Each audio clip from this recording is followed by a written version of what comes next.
আল্লাহ রাব্বুল আলামিন বলেন, আল্লাযীনা ইয়াসতামিউনাল কওলা ফায়াত্তাবিউনা আহসানাহু উলাইকাল্লাযীনা হাদাহুমুল্লাহ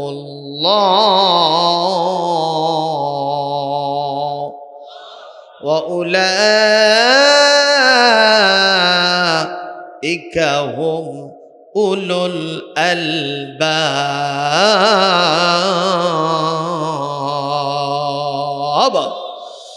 কোরআনে কারীম সূরাতুজ জুমার 18 নম্বর আয়াতের ভিতরে আল্লাহ পাক বলেন, যারা আমার এই কোরআনের সহি কথাগুলি মনোযোগ দিয়ে শ্রবণ করে এবং আমলের জন্য নিয়ত করে, এরা তো এমন সব মানুষ, এদের জন্য আমি আল্লাহ তাআলা আমার জান্নাতের হেদায়েতের রাস্তাটা আমি দেখায় দিয়েছি। শুধু তাই নয়, এই পৃথিবীতে যত জ্ঞানী গুণী মানুষ আছে, যত প্রকারের শিক্ষাবিদ আছে, বিজ্ঞানী আছে, ইঞ্জিনিয়ার আছে, ডাক্তার আছে, কবি আছে, সাহিত্যিক আছে, লেখক আছে, গবেষক আছে, যারা আমার কোরআনের সাথে সম্পর্ক রাখে না, ওরা আমার কাছে জিরো হয়ে গেছে। আর যারা জিরো মানুষ আমার কোরআন শোনার জন্য এখানে বসে কান মন দিয়ে কোরআন শোনে এবং আমলের জন্য নিয়ত করে, এ যদি একজন অটো ভ্যান চালক হয়, রিক্সা চালক হয়, এই লোকটা আমার কাছে সবচাইতে বড় জ্ঞানী মানুষ। ঘোষণাকার, একটু জোরে কোন ঘোষণাকার। মুসলমান, একটা সহি কিতাব, এই কিতাবের ব্যাপারে আল্লাহ পাক কোরআনে কারীম সূরা বনী ইসরাঈলের 88 নম্বর আয়াতের ভিতরে ইরশাদ করেন, কোরআনে কারীমের এই আয়াতটি যদি আমি আপনি শুনি, আমাদের শোনার সাথে সাথে জোরে একটু আল্লাহু আকবার দিতে হবে। পারবো কিনা? জোরে বলি, পারবো কিনা? ইনশাআল্লাহ। আল্লাহ পাক বলেন, কুল লা ইন ইজতামাআতিল ইনসু ওয়াল জিন্নু আলা আন ইয়াতু বিমিথলি হাযাল কুরআন লা ইয়াতুনা বিমিথলিহি ওয়ালাউ কানা বা'দুহুম লিবা'দিন যাহিরা।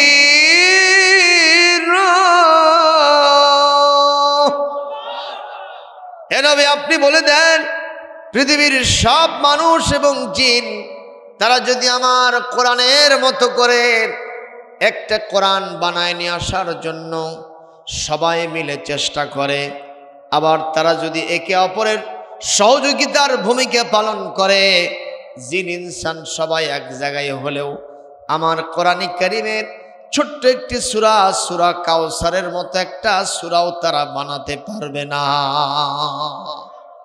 এই চ্যালেঞ্জটা কে দিয়েছেন? একটু জোরে বলেন। এমন কি আল্লাহ রাব্বুল আলামিন সূরা বাকারার 23 নম্বর আয়াতের ভিতরে বলেন, কুল ইন কুনতুম ফি রাইবিম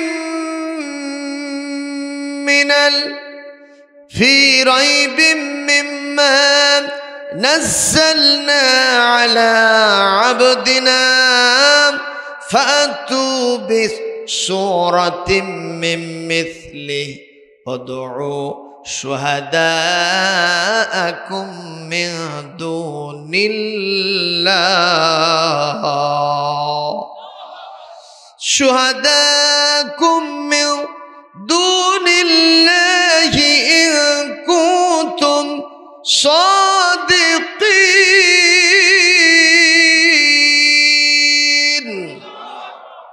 আল্লাহ পাক বলেন, ইন কুনতুম ফি রাইবিম মিম্মা নাযালনা আলা আবদিনা, আমার বান্দা আমার নবী হযরত মুহাম্মদ সাল্লাল্লাহু আলাইহি সাল্লামের উপরে আমি যে কিতাব নাজিল করেছি, এ ব্যাপারে যদি তোমাদের সন্দেহ হয়, ডাউট হয়, কনফিউশন হয়, সংশয় লাগে, তাহলে আমার কোরআনের ছোট্ট সূরা, সূরা কাউসারের মতো ছোট্ট সূরা বানায় নিয়ে আসো।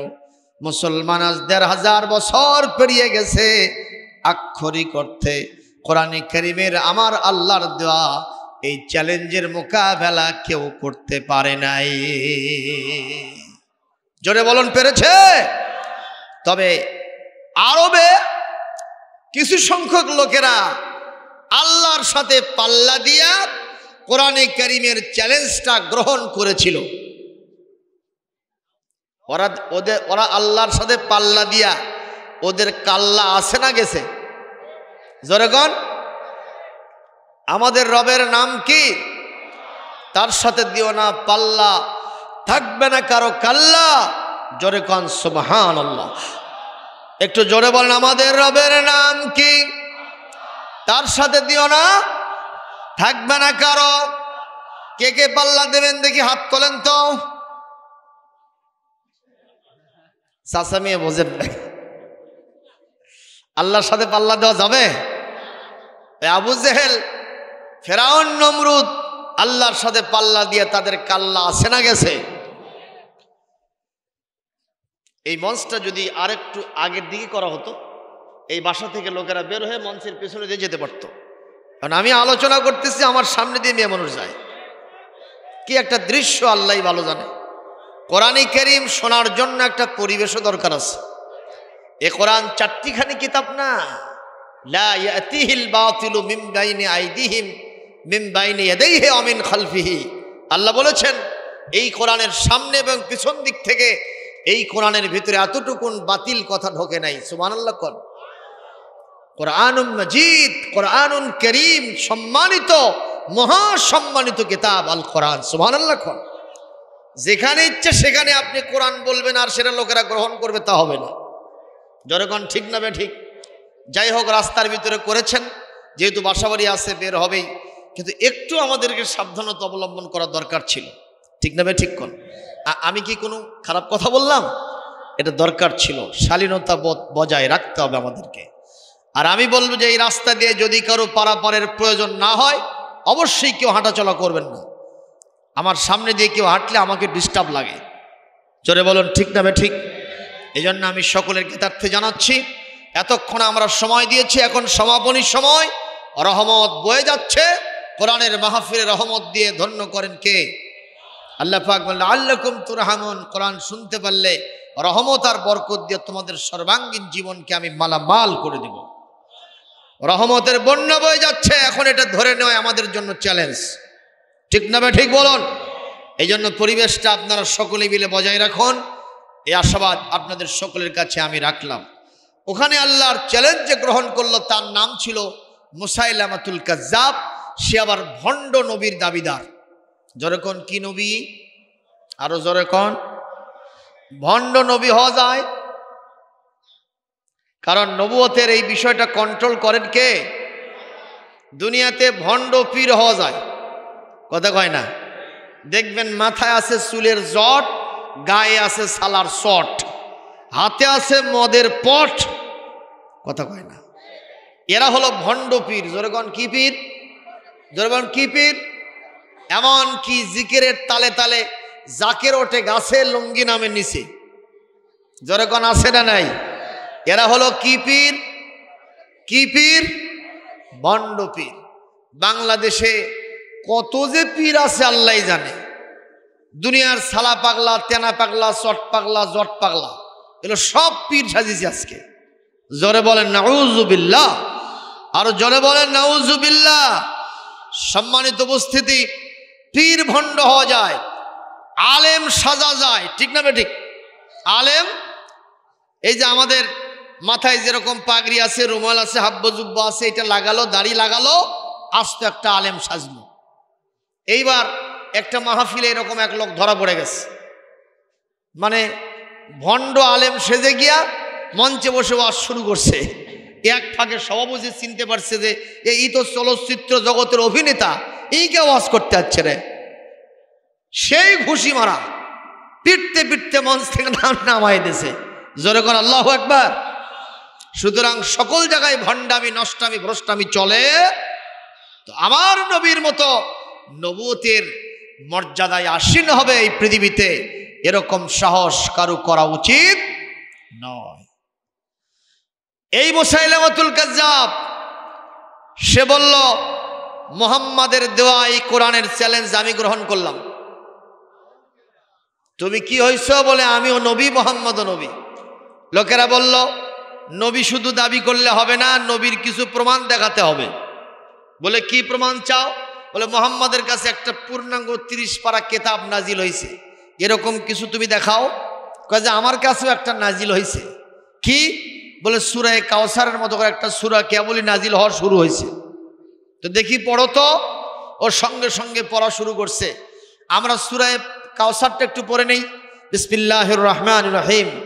ইন্না আ'তাইনাকাল কাউসার ফাসাল্লি লিরাব্বিকা ওয়ানহার ইন্না শানিআকা হুয়াল আবতার। জোরে করে আল্লাহু আকবার। আরো জোরে বলেন আল্লাহু আকবার। এই অনুবাদ হলো, ইন্না নিশ্চয় আমি আল্লাহ, আ'তাইনাকা আমি আপনাকে প্রদান করেছি, কাল কাউসার আপনাকে আমি কাউসার দিয়েছি, অফুরন্ত নিয়ামত দিয়েছি, নিয়ামত দিয়ে আপনাকে ভরপুর করে রেখেছি। ফাসাল্লি লিরাব্বিকা ওয়ানহার আপনি আপনার রবের নামে সালাত আদায় করুন এবং কুরবানি করুন। ইন্না শানিআকা হুয়াল আবতার নিশ্চয় আপনার যারা শত্রু এরা সবগুলো নির্বংশ, লেজ কাটা। জোরে কোন মারহাবা। ভালো লাগলো না খারাপ লাগলো? মধুর লাগলো না? কলিজা আকর্ষণ হলো না? কিন্তু সে পড়তে থাকলো। দেখো আমিও সূরা কাউসারের মতো করে বানাই। সে বলতেছে, ইন্না আ'তাইনাকাল আকাক ফাসাল্লি লিরাব্বিকা ওয়াসআক ইন্না শানিআকা হুয়াল আবলাক। নাউযুবিল্লাহ। কোন আরো জোরে কোন নাউযুবিল্লাহ। লোকেরা বলল, মুসাইলামা মুহাম্মাদের উপরে অবতারিত কোরআন শুনলে আমাদের কানে মধুর লাগে, কলিজা আকর্ষণ করে, মগজ ধোলাই হয়, ঈমান আনার জন্য মন অবারিত হয়ে যায়। আর তোমার উপরে যেটা নাজিল হয়েছে ওটা শোনাও সারা, আমাদের বমন হওয়াও সারা। এই মানুষের বমন হয় কখন? রুচি হলে না রুচি না হলে? জোরে কোন কখন বমন হয়? এই লোকেরা বলতেছে তোমারটা শোনাও সারা, আমাদের বমি বমি ভাব হওয়াও সারা, আর মুহাম্মাদেরটা শোনাও সারা, আমাদের কলিজা আকর্ষিত হওয়াও সারা। সুবহানাল্লাহ। জোরে কোন। এখন ওই যেটা তেলাওয়াত করলো, আবিষ্কার করলো, আবৃত্তি করলো, সেটার মানে কি? ইন্না আ'তাইনাকাল আকাক হে মুসাইলামা আমি তোমাকে একটা আকাক পক্ষী দান করেছি। ফাসাল্লি লিরাব্বিকা ওয়াসআক তুমি তোমার রবের নামে নামাজ পড়ো এবং চিৎকার করতে থাকো, চিল্লাও বেশি করে। ইন্না শানিআকা হুয়াল আবলাক নিশ্চয় তোমার যারা শত্রু এরা সব কৃষ্ণবর্ণ কালো মানুষ। নাউযুবিল্লাহ। কোন বলেন তো ইসলামে সাদা আর কালোর কোনো ব্যবধান আছে? একটু জোরে বলতে হবে। সাদা কালোর, উঁচু নিচুর, আশা পাত্রাপ, ধনী গরিব, রাজার প্রজার কোনো ব্যবধান ইসলামে? ইসলাম ইকুয়ালিটি কায়েম করেছে, আদালত কায়েম করেছে, ইনসাফ কায়েম করেছে। ইসলামের সবচেয়ে বেশি মর্যাদা তার আল্লাহর ভয় অন্তরে আছে বেশি যার। সুবহানাল্লাহ। কোন সে যদি সেরা কাঁথাও পরে থাকে, তার শরীরে যদি গোশত না থাকে, চেহারা যদি তরকারির পাতিলের নিতে কালো কুৎসিত হয়, অন্তরে যদি আল্লাহর তাকওয়া থাকে, এই মানুষটাও আল্লাহর কাছে প্রিয়পাত্র হয়ে যায়। সুবহানাল্লাহ বলতে পারলেন না? আরো জোরে হয় না? এই হলো ইসলাম। আর ও যেটা বানাইলো সেটা বলতেছে তোমার শত্রু যারা এরা সব কৃষ্ণবর্ণ, এরা সব কালো মানুষ। যেই না এই কথা বলেছে ওখানে যারা কালো মানুষ ছিল ওরা লাঠি ঠ্যাঙ্গা বার করছে, নবী কাকে সাইজ করি। জোরে বলুন কথা ঠিক না ঠিক? সম্মানিত ভাইয়ের আমার, ইসলামের সুমহান নীতি কত সুন্দর খেয়াল করেন। আজকে যে আমি যে আলোচনা করার জন্য যে আয়াতগুলি পেশ করেছি, দুইটা আয়াত, এই আয়াতের একটা ব্যাকগ্রাউন্ড আছে, এই আয়াতের একটা শানে নুজুল আছে, প্রেক্ষাপট আছে, পটভূমি আছে। সেটা কি? আল্লাহর নবীর কাছে এসে এক হাবশি কালো মানুষ, চেহারা সুরত খুব খারাপ, হাবশি দেশের লোক, হাবশার লোক, যে দেশে হযরত বেলালের বাড়ি। এখনো যারা আপনারা মক্কা মদিনায় হজ করতে যান, ওখানে কালো মানুষদেরকে দেখা যায় না? হাজী সাহেব কারা আছেন? হাত তুলে একটু সাক্ষী দেন। ওখানে কালো মানুষ আছে না নাই? দেখবেন তারাও সে জোয়ান হয়, আর এমন কালো রে বাবা, একেবারে তরকারির পাতিলের নিচের কালো ফেল হয়ে যায়। ঠিক না ঠিক কর? কিন্তু তারা আবার হাজরে আসওয়াদে আমাদের বাংলাদেশের মুসলমানরা একবারই ওই পুরো হজের টাইমটা মিলে 1-2 বার চুমো দিতে পারে না, এত ভিড়, রীতিমতো যুদ্ধ করা লাগে। ওরা দিনে একবারে অন্তত 5-7 বার চুমো দেয়। তারা সে জোয়ান, আর যখন যায় সব এক দল হয়ে যায়। তা আমাদের মনের কিউরিসিটি হলো, এদেরকে এত সুযোগ দিচ্ছে সৌদি গভর্নমেন্ট, পুলিশ বাহিনীর সদস্যরা, কিন্তু আমাদের ক্ষেত্রে এত বিমাতাসুলভ আচরণ কেন করে না? বিমাতাসুলভ আচরণ করে না কারণ ইসলামের জন্য ওই হাবশা দেশের আফ্রিকান কান্ট্রির মানুষ হযরত বেলালের যত অবদান ছিল, এই অবদান বাংলাদেশের মানুষ রাখতে পারে নাই। কথা বলছেন না কেন? জোরে বলুন, কথা ঠিক না ঠিক? এই কারণে সৌদি গভর্নমেন্ট তাদের কিছুটা অবদান, তাদের প্রতিদান দেওয়ার জন্য চেষ্টা পাচ্ছে। জোরে বলি আলহামদুলিল্লাহ। আল্লাহর নবীর কাছে এসে হাবশি দেশের এক মুসলমান বলে, ইয়া রাসূলুল্লাহ, ইয়া হাবিবাল্লাহ সাল্লাল্লাহু আলাইহি ওয়াসাল্লাম, আপনার চেহারাটা কত সুন্দর, পূর্ণিমার চাঁদের চাইতেও সুন্দর। সুবহানাল্লাহ কোন?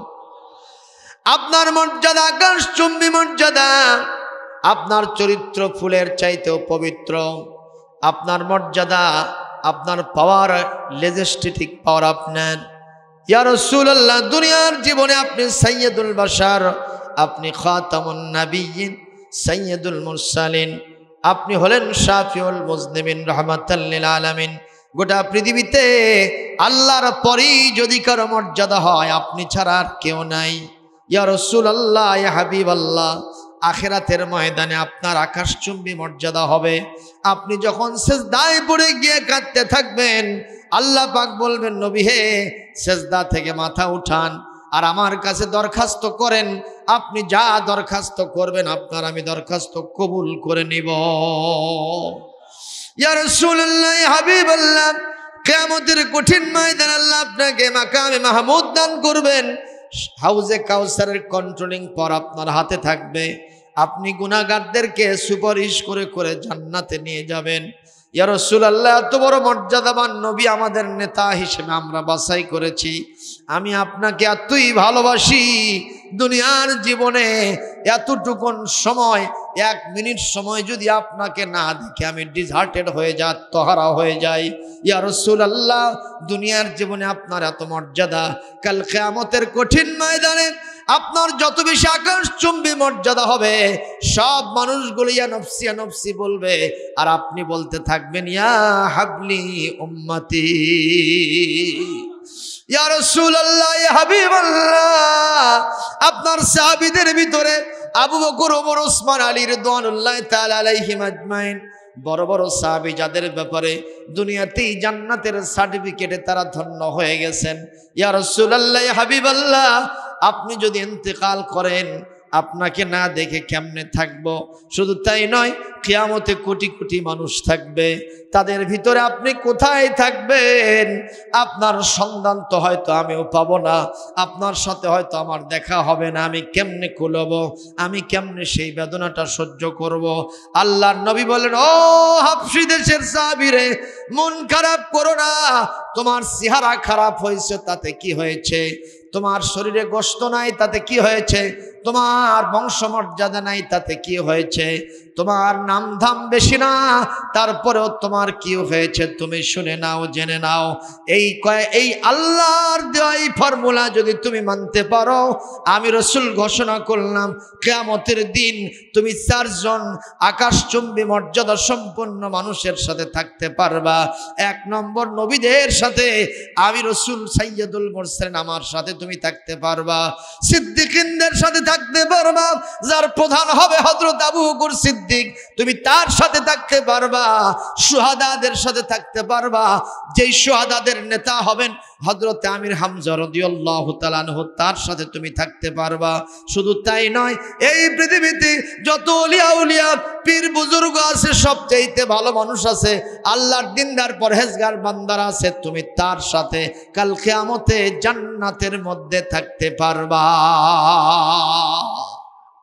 একটু জোরে কোন সুবহানাল্লাহ। আমল করতে হবে মাত্র 2টা, জোরে বলেন কয়টা? আরো জোরে, জোর হলো না, সবাই বলেন। এবার থামেন। এই যে মিছিলটা করলাম এতে কি আপনারা বেজার হলেন? এটা করার কারণে আপনাদের ভিতরে এই জিনিসটা কি গেঁথে গেল না যে হুজুর আজকে 2টা আমল দিল, এই 2টা আমল করলে কিয়ামতে হযরত মুহাম্মদ সাল্লাল্লাহু আলাইহি ওয়াসাল্লামের সাথে আমরা থাকতে পারবো এবং সমস্ত নবীদের সাথে আমাদের সঙ্গ হবে। শুধু তাই নয়, সিদ্দিক আকবর হযরতে আবু বকরের মতো সিদ্দিক মানুষদের সাথে আমরা থাকতে পারবো। শুহাদা যারা তাদের নিজেদের জীবনটাকে বিলায়া দিয়া, মানুষের কাছে নিজের জীবনের চাইতে আর প্রিয় কিছু আছে, সেই প্রিয় জীবনটা আল্লাহর দ্বীন প্রতিষ্ঠা করার জন্য বিলায়া যারা দিয়েছে, সেই শুহাদাদের সাথে যাদের লিডার সাইয়্যিদুশ শুহাদা হযরত হামজার মতো শহীদদের সাথে কিয়ামতে আমরা থাকতে পারবো। আর 4 নম্বর, যত ভালো ভালো মানুষ আছে আপনার দৃষ্টিতে সব ভালো মানুষের সাথে আপনি থাকতে পারবেন। একটু জোরে বলেন সুবহানাল্লাহ। আমল হবে কয়টা? 2টা আমল হবে। এই যে মিছিলটা করলাম, স্লোগান দিয়ে নিলাম, আল্লাহর নবীর একটা তবিয়ত ছিল, নেচার ছিল, আখলাকে হাসানা ছিল, স্বভাব ছিল। ইযা তাকাল্লামা বিকালিমাতিন আ'আদাহা 3 মাররাতিন। আল্লাহর নবী একটা কথা বললে একবার বলতেন না, 2 বার বলতেন না, ওই কথাটা তিনি 3 বার রিপিট করতেন, যাতে সাহাবীদের মেমোরি থেকে আউট না হয়ে যায়। কারণ নবীজির এক একটা কথা সংবিধানের এক একটা ধারা। যেরকম মারহাবা। উম্মতের ইসলামী চিন্তাবিদ মুসলমানদের জন্য সংবিধানের এক একটা ধারা হলো বিশ্বনবীর এক একটা হাদিস। সুবহানাল্লাহ। লিঙ্ক হয়ে যায়, বড় ধরনের অ্যাচিভমেন্ট ফেল হয়ে যাবে। এই জন্য নবীজি কথা কয়বার বলতেন? আরো জোরে। তো এই জন্য আমি একটু মিছিল করে নিচ্ছি, যাতে কথাটা আমাদের স্মৃতিপটে অঙ্কিত হয়ে যায়। বলি আল্লাহুম্মা আমিন। দেখবেন একটা গাছের ডাল নামতেছে না, গাছরা গাছ কাটতেছে, দেখা যায় না? গাছরা কি কাটে? গাছের ডাল কাটে, গাছ কাটে। তো একটা ডাল নামাবে, ডাল নামে না, অথবা লক্ষ্যভ্রষ্ট হচ্ছে, বাড়ির উপরে পড়বে, রাস্তার উপরে পড়বে, মানুষের উপরে পড়বে। এখন ওখানে রসা লাগায়া একজন বলতেছে, এ মারো, টান, আরো জোরে, জোরসে মারো। এই যে হেইয় হেইয় বলতেছে, এটা কি কোরআন হাদিসে আছে?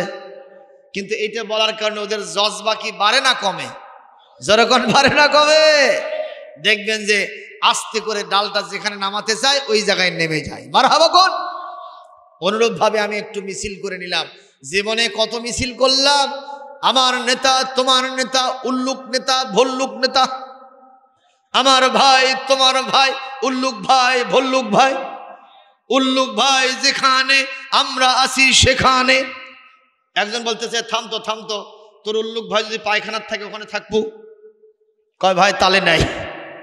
এ বলতেছে, তাহলে তোর এই স্লোগানটা সম্পূর্ণ ভুল।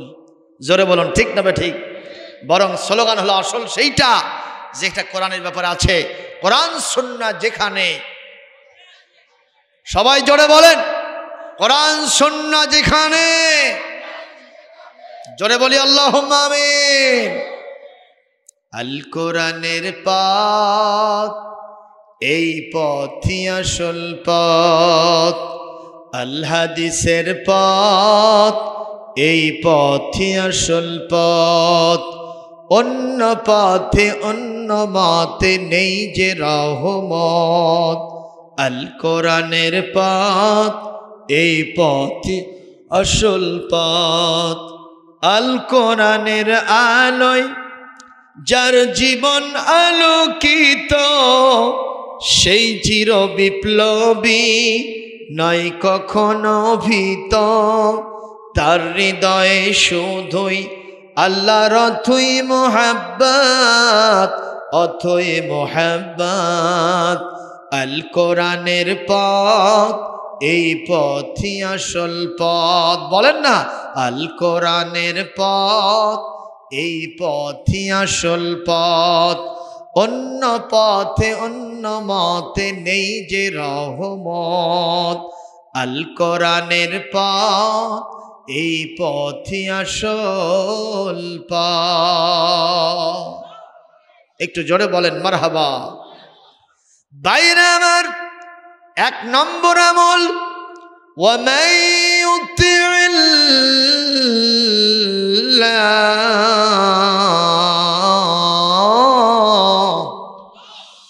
এই পৃথিবীতে যে মানুষটা তার সৃষ্টিকর্তা খালেক ও মালিক, যিনি তার সব কিছুর মালিক, আওয়াজ দিয়ে বলেন তিনি কে? সেই মহান আল্লাহর পাঠানো বিধানের আনুগত্য যারা ঠিক মতো তাদের জীবনে করতে পারবে। আর 2 নম্বর, তার রাসূল তিনি তার কথা দিয়া, হাদিস শরীফ দিয়া কোরআনের ব্যাখ্যা করেছেন, আল্লাহর বিধানের ব্যাখ্যা করেছেন। তার মানে কোরআন কারীমের পরে হাদিস শরীফ, বিশ্বনবীর সুন্নাত অনুসরণ যারা তাদের জীবনের টপ টু বটম সব জায়গায় করতে পারবে, এই লোকগুলি ওই 4 শ্রেণীর মানুষের সাথে কিয়ামতে থাকতে পারবে। আনুগত্য 1 নম্বর হবে কার? 2 নম্বর হবে রাসূলের। জোরে কোন সুবহানাল্লাহ। আরো জোরে বলেন সুবহানাল্লাহ। এই কথাটি কোরআন কারীমের এই সূরাতুন নিসার 69 নম্বর আয়াতে আল্লাহ বলেন, 69 আয়াত তো বললাম, 59 নম্বর আয়াত, এখান থেকে 10টা আয়াত আগে আল্লাহ পাক বলতেছেন, ইয়া আইয়ুহাল্লাযীনা আমানু আতিউল্লাহ ওয়া আতিউর রাসূল ওয়া উলিল আমরি মিনকুম فإن تنازعتم في شيء فردوه إلى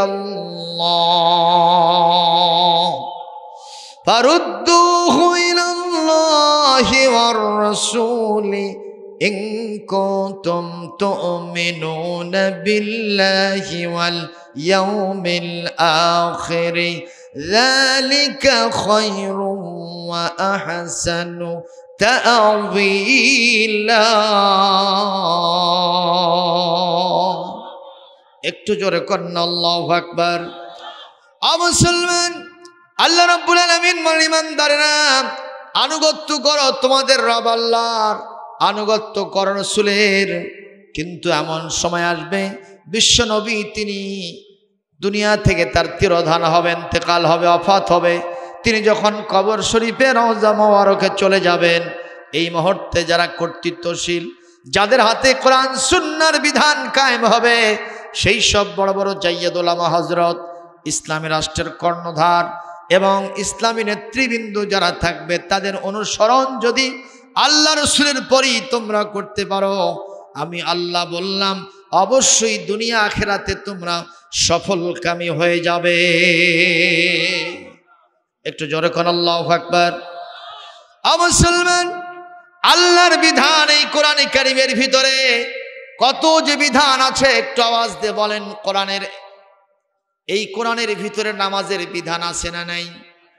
রোজার বিধান, হজের বিধান, যাকাতের বিধান, চুরি ডাকাতি করলে চোরের বিচার কেমনে হবে সেই বিধান, মানুষ হত্যা করলে সেই মানুষ হত্যার বিচার কেমনে হবে, হত্যাকারীর বিচার কেমনে হবে সে বিচার, কথা কয় না। সুদ ঘুষ খাইলে তার বিচার কি হবে কোরআনে আছে না নাই? কেউ যদি কোনো মানুষের বিরুদ্ধে অপবাদ দেয়, মিথ্যা সাক্ষী দেয়, তার বিচার হবে, সেটা কোরআনে আছে না নাই? যদি কেউ সন্ত্রাসী করে, কেউ যদি ডাকাতি করে, কেউ যদি দাঙ্গা হাঙ্গামা সৃষ্টি করে, তার বিচার কি হবে? কোরআনে আছে না নাই? কেউ যদি মদ পান করে, কেউ যদি জিনা বেবিচার করে, অবিচার করে, অনাচার করে, বলেন তো তার বিচার কি হবে? কোরআনের মধ্যে আছে না নাই? আল্লাহ পাক বলেন, এই সম্পূর্ণ বিধানগুলির অনুসরণ অনুকরণ যারা করতে পারবে, মূলত তারাই আমার আনুগত্য করলো। আর তাদের সাথে কিয়ামতে ওই 4 শ্রেণীর মানুষের আমি আল্লাহ হাসর দিব। জোরে বলেন সুবহানাল্লাহ। আমরা নামাজটা কিছু কিছু পড়তেছি, ঠিক না বেঠিক? তাও আবার 50-50। ইচ্ছা হলো পড়লাম, ইচ্ছা হলো না ছেড়ে দিলাম। কথা কন না কেন? ঠিক না বেঠিক কন? কারণ নামাজ না পড়লে তো কিছুই হয় না। ইমামে আজম আবু হানিফা রহমাতুল্লাহ আলাইহি বলেছেন, স্বেচ্ছায় যদি নামাজ কাজা কেউ করে, ইসলামের নিজাম যদি কায়েম হয়ে যায়, স্বেচ্ছায় হেলায় খেলায় নামাজকে যদি কেউ অস্বীকার করে, নামাজ যদি না পড়ে, তারে জেলখানায় ঢুকায়া নামাজ না ধরা পর্যন্ত জেলখানা থেকে তার জামিন হবে না। তাতে কি ভালো হতো না খারাপ হতো? নামাজের সংখ্যা বাড়তো না কমতো? এমন কি অনেকে হয়তো ওযু ছাড়াও কাম ছাড়তো। কারণ বাবা কোন নামাজ না পড়লে কি খাটা লাগবে? জেল খাটা লাগবে। নামাজি হতো না হতো না? বেশি না কম? এ 3 তলা মসজিদ বাইতুল মামুন বানাইছেন, এটা 3 তলা দিয়ে হতো না, 10 তলা দিয়ে কাম হতো না। কথা কোন ঠিক না ঠিক? আজকে 3 তলা ওয়াক্ত নামাজের নিচ তলাই ভরে না। আমি কি মিথ্যা কথা বললাম নাকি? বাস্তব না বাস্তব? আমাদের দেশে ইসলাম কতটা কায়েম আছে আর কতটা বিদায় হয়ে গেছে, একটা উদাহরণ দিলে আপনারা বুঝবেন। বলবো, এক লোক রোড অ্যাক্সিডেন্ট করে মারা গেছে। যেরকম কি অ্যাক্সিডেন্ট? মারা যায় না? এই যে গতকালকে আমাদের লুচিতলাতে, এই যে বাইপাসে, এখানে একটা সিএনজি অ্যাক্সিডেন্ট হয়ে, সিএনজির সাথে বাস অ্যাক্সিডেন্ট হয়ে কতজন মারা গেছে? 5 জন স্পট ডেড। সিএনজি যাত্রী একটাও মেসে নাই। আহা, কি মর্মান্তিক দুর্ঘটনা। আজকে পত্রিকা আসছে, বিদেশের মাটিতে আমাদের দেশের ছেলেরা কয়েকজন। তারপরে তার আগের দিন দেখলাম, এই যে আমাদের দেশের আসিফ নাকে, ওই যে গান গায় কুমার বিশ্বজিৎ, তার ছেলেটাও ওখানে মৃত্যুর সাথে পাঞ্জা লড়তেছে, ঠিক না বেঠিক? তার বন্ধুরা সব শেষ হয়ে গেছে। তো এইসব মর্মান্তিক সড়ক দুর্ঘটনা আমরা চাই না। আল্লাহ যেন আমাদেরকে আকস্মিক দুর্ঘটনা থেকে বাঁচিয়ে দেন। জোরে বলি আমিন। প্রিয় ভাইয়ের আমার, একটু মনোযোগ দেন। এখন রোড অ্যাক্সিডেন্ট করে যে লোকটা মারা গেল, তখনকার দিনের সিস্টেম ছিল, লাশটা ওখান থেকে নিয়ে গেছে পোস্টমর্টেম করার জন্য মর্গে। পোস্টমর্টেম করায়া সুন্দর করে তালাই দিয়ে পেঁচায়া ভ্যানের উপরে করে নিয়ে আসতেছে গ্রামের বাড়িতে, জানাজা দিয়া কবরে দেবে। আর এখন আমি দেখলাম লাশকে একটা প্যাকেটের ভিতরে ঢুকায় দেওয়া চেন সিস্টেম আছে, এখন বর্তমানে এটা আসছে। তো তখন তালাই দিয়ে পেঁচে দিত, দেখেন নি আপনারা? গ্রামের লোকেরা সব বের হয়ে আসছে, জীবনের মনোবিদায় হয়ে গেল লোকটা, লাশ আসতেছে, একটু লাশের সম্মানার্থে আমরা বাইরে যাই। সবাই 2 লাইন হয়ে দাঁড়িয়ে আছে, লাশটা আসতেছে ভ্যানের ওপরে করে। একজন লোক দাঁড়ায় বলতেছে, এই ভ্যানালা, এ আব্দুল করিমের কোথায় লাগছিল রে? অ্যাক্সিডেন্টের পর লাগছিল কোথায়? ওনার লাগছিল মাথায় আর বুকে। যেরকম কোথায় কোথায়? এই 2টা জায়গা কি আসল না নকল? সবাই জোরে বলবেন। এই 2 জায়গায় লাগছে। কেউ বলতেছে হাত পায়ের খবর কি? কয় যে না, এগুলো ঠিক আছে। কয় যাক, মাসে গেছে। আপনারা কি বুঝলেন? এই লোকটা কি বাঁচে গেছে? হ্যাঁ, লাগছে কোথায়? বুকে আর মাথায়। আসল জায়গায় লাগে, উনি শেষ। এই লোক বলতেছে হাত পায়ের খবর কি? কয় যে না, এগুলো ঠিক আছে। উনি করছে যাক, বাঁচে গেছে। ইসলামের দশা বাংলাদেশের এইটা হয়েছে, জোরগণ ঠিক যাবে ঠিক। কিছুটা নামাজ আছে, কিছুটা রোজা আছে, আমরা কেউ কেউ এমন মনোভাব দেখাচ্ছি যে না ইসলামের জয় জয়কর অবস্থা, ইসলাম প্রতিষ্ঠা হয়ে গেছে। জোরগণ নাউযুবিল্লাহ। আল্লাহ পাক বলছেন কোরআনে কারীমে, ইয়া আইয়ুহাল্লাযীনা আমানু দুখুলু ফিস-সিলমি কাফা ওয়া লা তাত্তাবিউ খুতুওয়াতিশ শাইতান ইন্নাহু লাকুম আদুউম Mubin. Allah Rabbul Alamin, my believing man, oh my dear believing man and believing woman, or oh my dear believers, enter into Islam completely or totally. Don't obey the devil, full stop of devil, because he is your open enemy. Allah Pak Surah Baqarah 208 নম্বর আয়াতের ভিতরে বলেন, ইমানদারেরা ইসলামের মধ্যে ঢুকতে হলে পুরোপুরি ঢুকতে হবে, হাফ ঢুকলে হবে না, 1/3 ঢুকলে হবে না, 2/3 ঢুকলে হবে না, ফুললি ঢুকতে হবে, টোটালি ঢুকতে হবে। তাহলে অবশ্যই আমি তোমাদেরকে আমার জান্নাতে ঢুকায় দিব। আর যদি হাফ ঢুকো, এরপরে 2/3 ঢুকো, 1/3 ঢুকো, যদি 1/3 অংশ, 2/3 অংশ কিংবা অর্ধেক ঢোকো, এতেও কাম হবে না। আল্লাহ পাক সূরা বাকারার 85 নম্বর আয়াতের ভিতরে বলেন, আফাতুমিনুনা বিবাদিল কিতাবি ওয়া তাকফুরুনা বিবাদ ফামা জাযাউ মান ইয়াফআলু যালিকা মিনকুম ইল্লা খিজিয়ুম ফিল হায়াতিদ দুনিয়া ওয়া ইয়াউমাল কিয়ামাতি ইউরাদ্দুনা ইলা আশাদ্দিল আযাব। আল্লাহ রাব্বুল আলামিন বলেন, আমার কোরআনের কিছু অংশকে তোমরা মানবা, কিছু অংশের উপর ঈমান আনবা, আর কিছু অংশকে ছেড়ে দিবা, অস্বীকার করবা, কুফরি করবা। আমি আল্লাহ পাক বললেন, এটা যদি তোমাদের লাইফ স্টাইল হয়, জীবন আচরণ হয়, দুনিয়ার জীবনে সব জায়গায় আমি তোমাদেরকে লাঞ্ছিত করব। ঘোষণাকার আজকে গোটা পৃথিবীতে মুসলমান সম্মানিত হয়েছে কোন জায়গায় আপনি একটু দেখান। সব দেশে মুসলমান নির্যাতিত হয় কিনা? জোরে কোন আসে না নাই? ইভেন যেই দেশে আমার নবীর জন্ম, যেই দেশে আমার নবীজির ওফাত ইন্তেকাল, সেই দেশেও মুসলমানেরা মাথা উঁচু করে কথা বলতে পারে না। সেই দেশের ভিতরেও ইহুদি খ্রিস্টানদের কালচার ঢুকেছে কি ঢোকে নাই? যেরকম ঢুকেছে কি ঢোকে নাই? সেখানে মডার্ন সায়েন্স, সেখানে ওই ওয়েস্টার্ন সিভিলাইজেশন, পাশ্চাত্য সভ্যতা ঢোকানোর কারণে আজকে সৌদি আরব থেকে পূর্ণাঙ্গ ইসলাম বিদায় হয়ে গেছে। জোরে বলুন ঠিক না বেঠিক? ও মুসলমান, সৌদি আমাদের মডেল নয়, কোনো দেশ আমাদের মডেল নয়, আমাদের মডেল হলো কোরআন এবং সুন্নাহ। জোরে কোন ঠিক কিনা? ও মুসলমান, যতদিন পর্যন্ত কোরআন সুন্নাহর পূর্ণাঙ্গ অনুসরণ না হবে, এই মুসলমান দুনিয়ায় সম্মান পাবে না, কিয়ামতে জান্নাত পাবে না। ঘোষণাকার।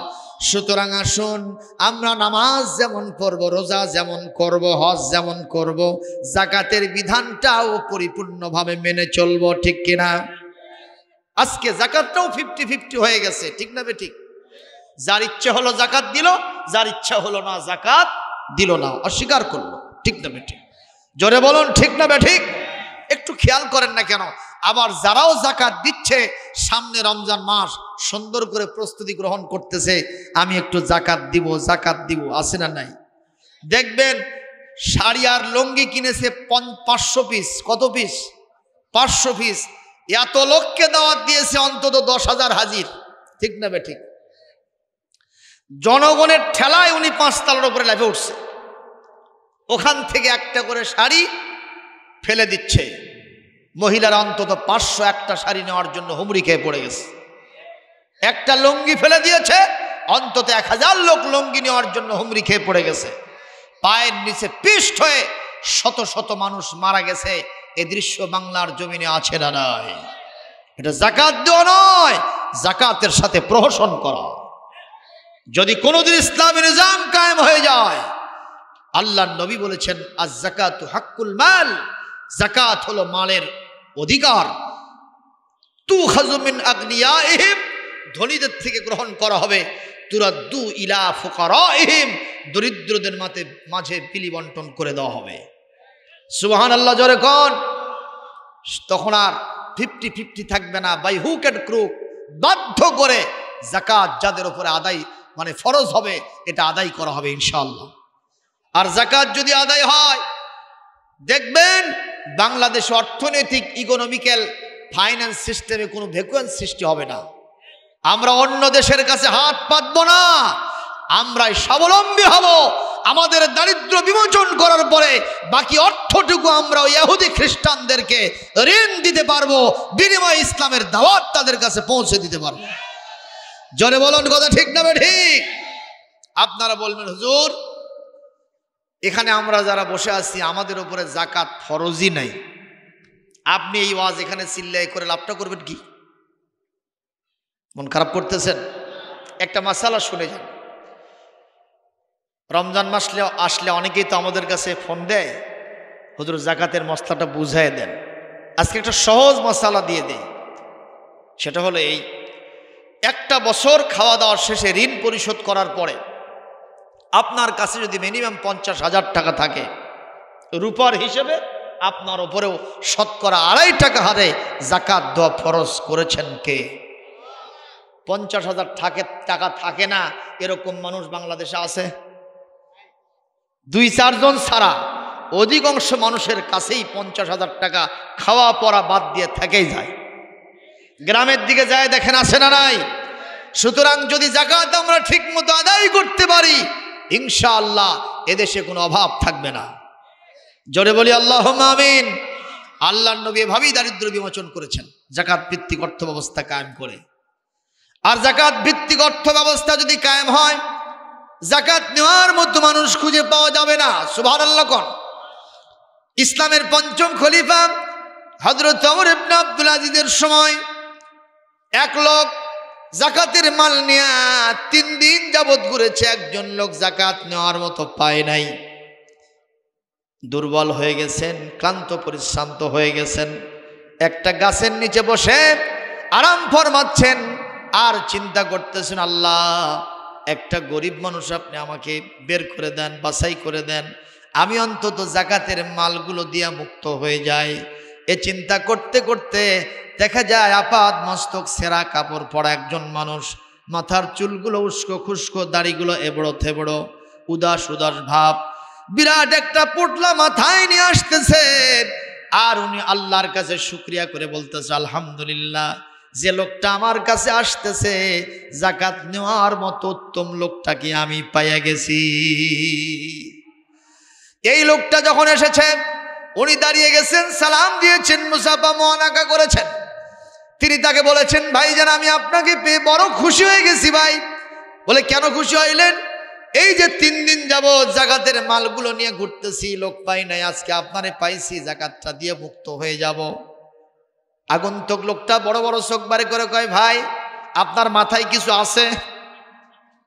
আপনি কি মনে করেন এই পোটলার মধ্যে আমার সেরাপ খেতা বালুস আছে? আমি আপনার ওই পোটলার মধ্যে যত টাকা আছে তার ডবল টাকা আমার পোটলার মধ্যে আছে। আপনি ঘুরেছেন 3 দিন, আমি আজ 7 দিন যাবত পেরেশান হয়ে গেছি, ঘুরতেছি, একটা মানুষ যাকাত নেওয়ার মতো পাই নাই। একটু জোরে সুবহানাল্লাহ বলতে মন চায় না? এইরকম একটা দৃশ্য যদি আমার সমাজে কায়েম হয়ে যেত, মানুষের পেছনে পেছনে অর্থ ঘুরতো, মানুষ অর্থ নিত না। আর এখন মানুষ উল্টা কারবার, মানুষ অর্থের পেছনে ছোটে। কথা কোন? এই জন্য অর্থ মানুষকে চান্স দেয় না। পূর্ণিমার চাঁদকেও মানুষ ঝলসানো রুটির মতোই মনে করে। ঠিক না ঠিক?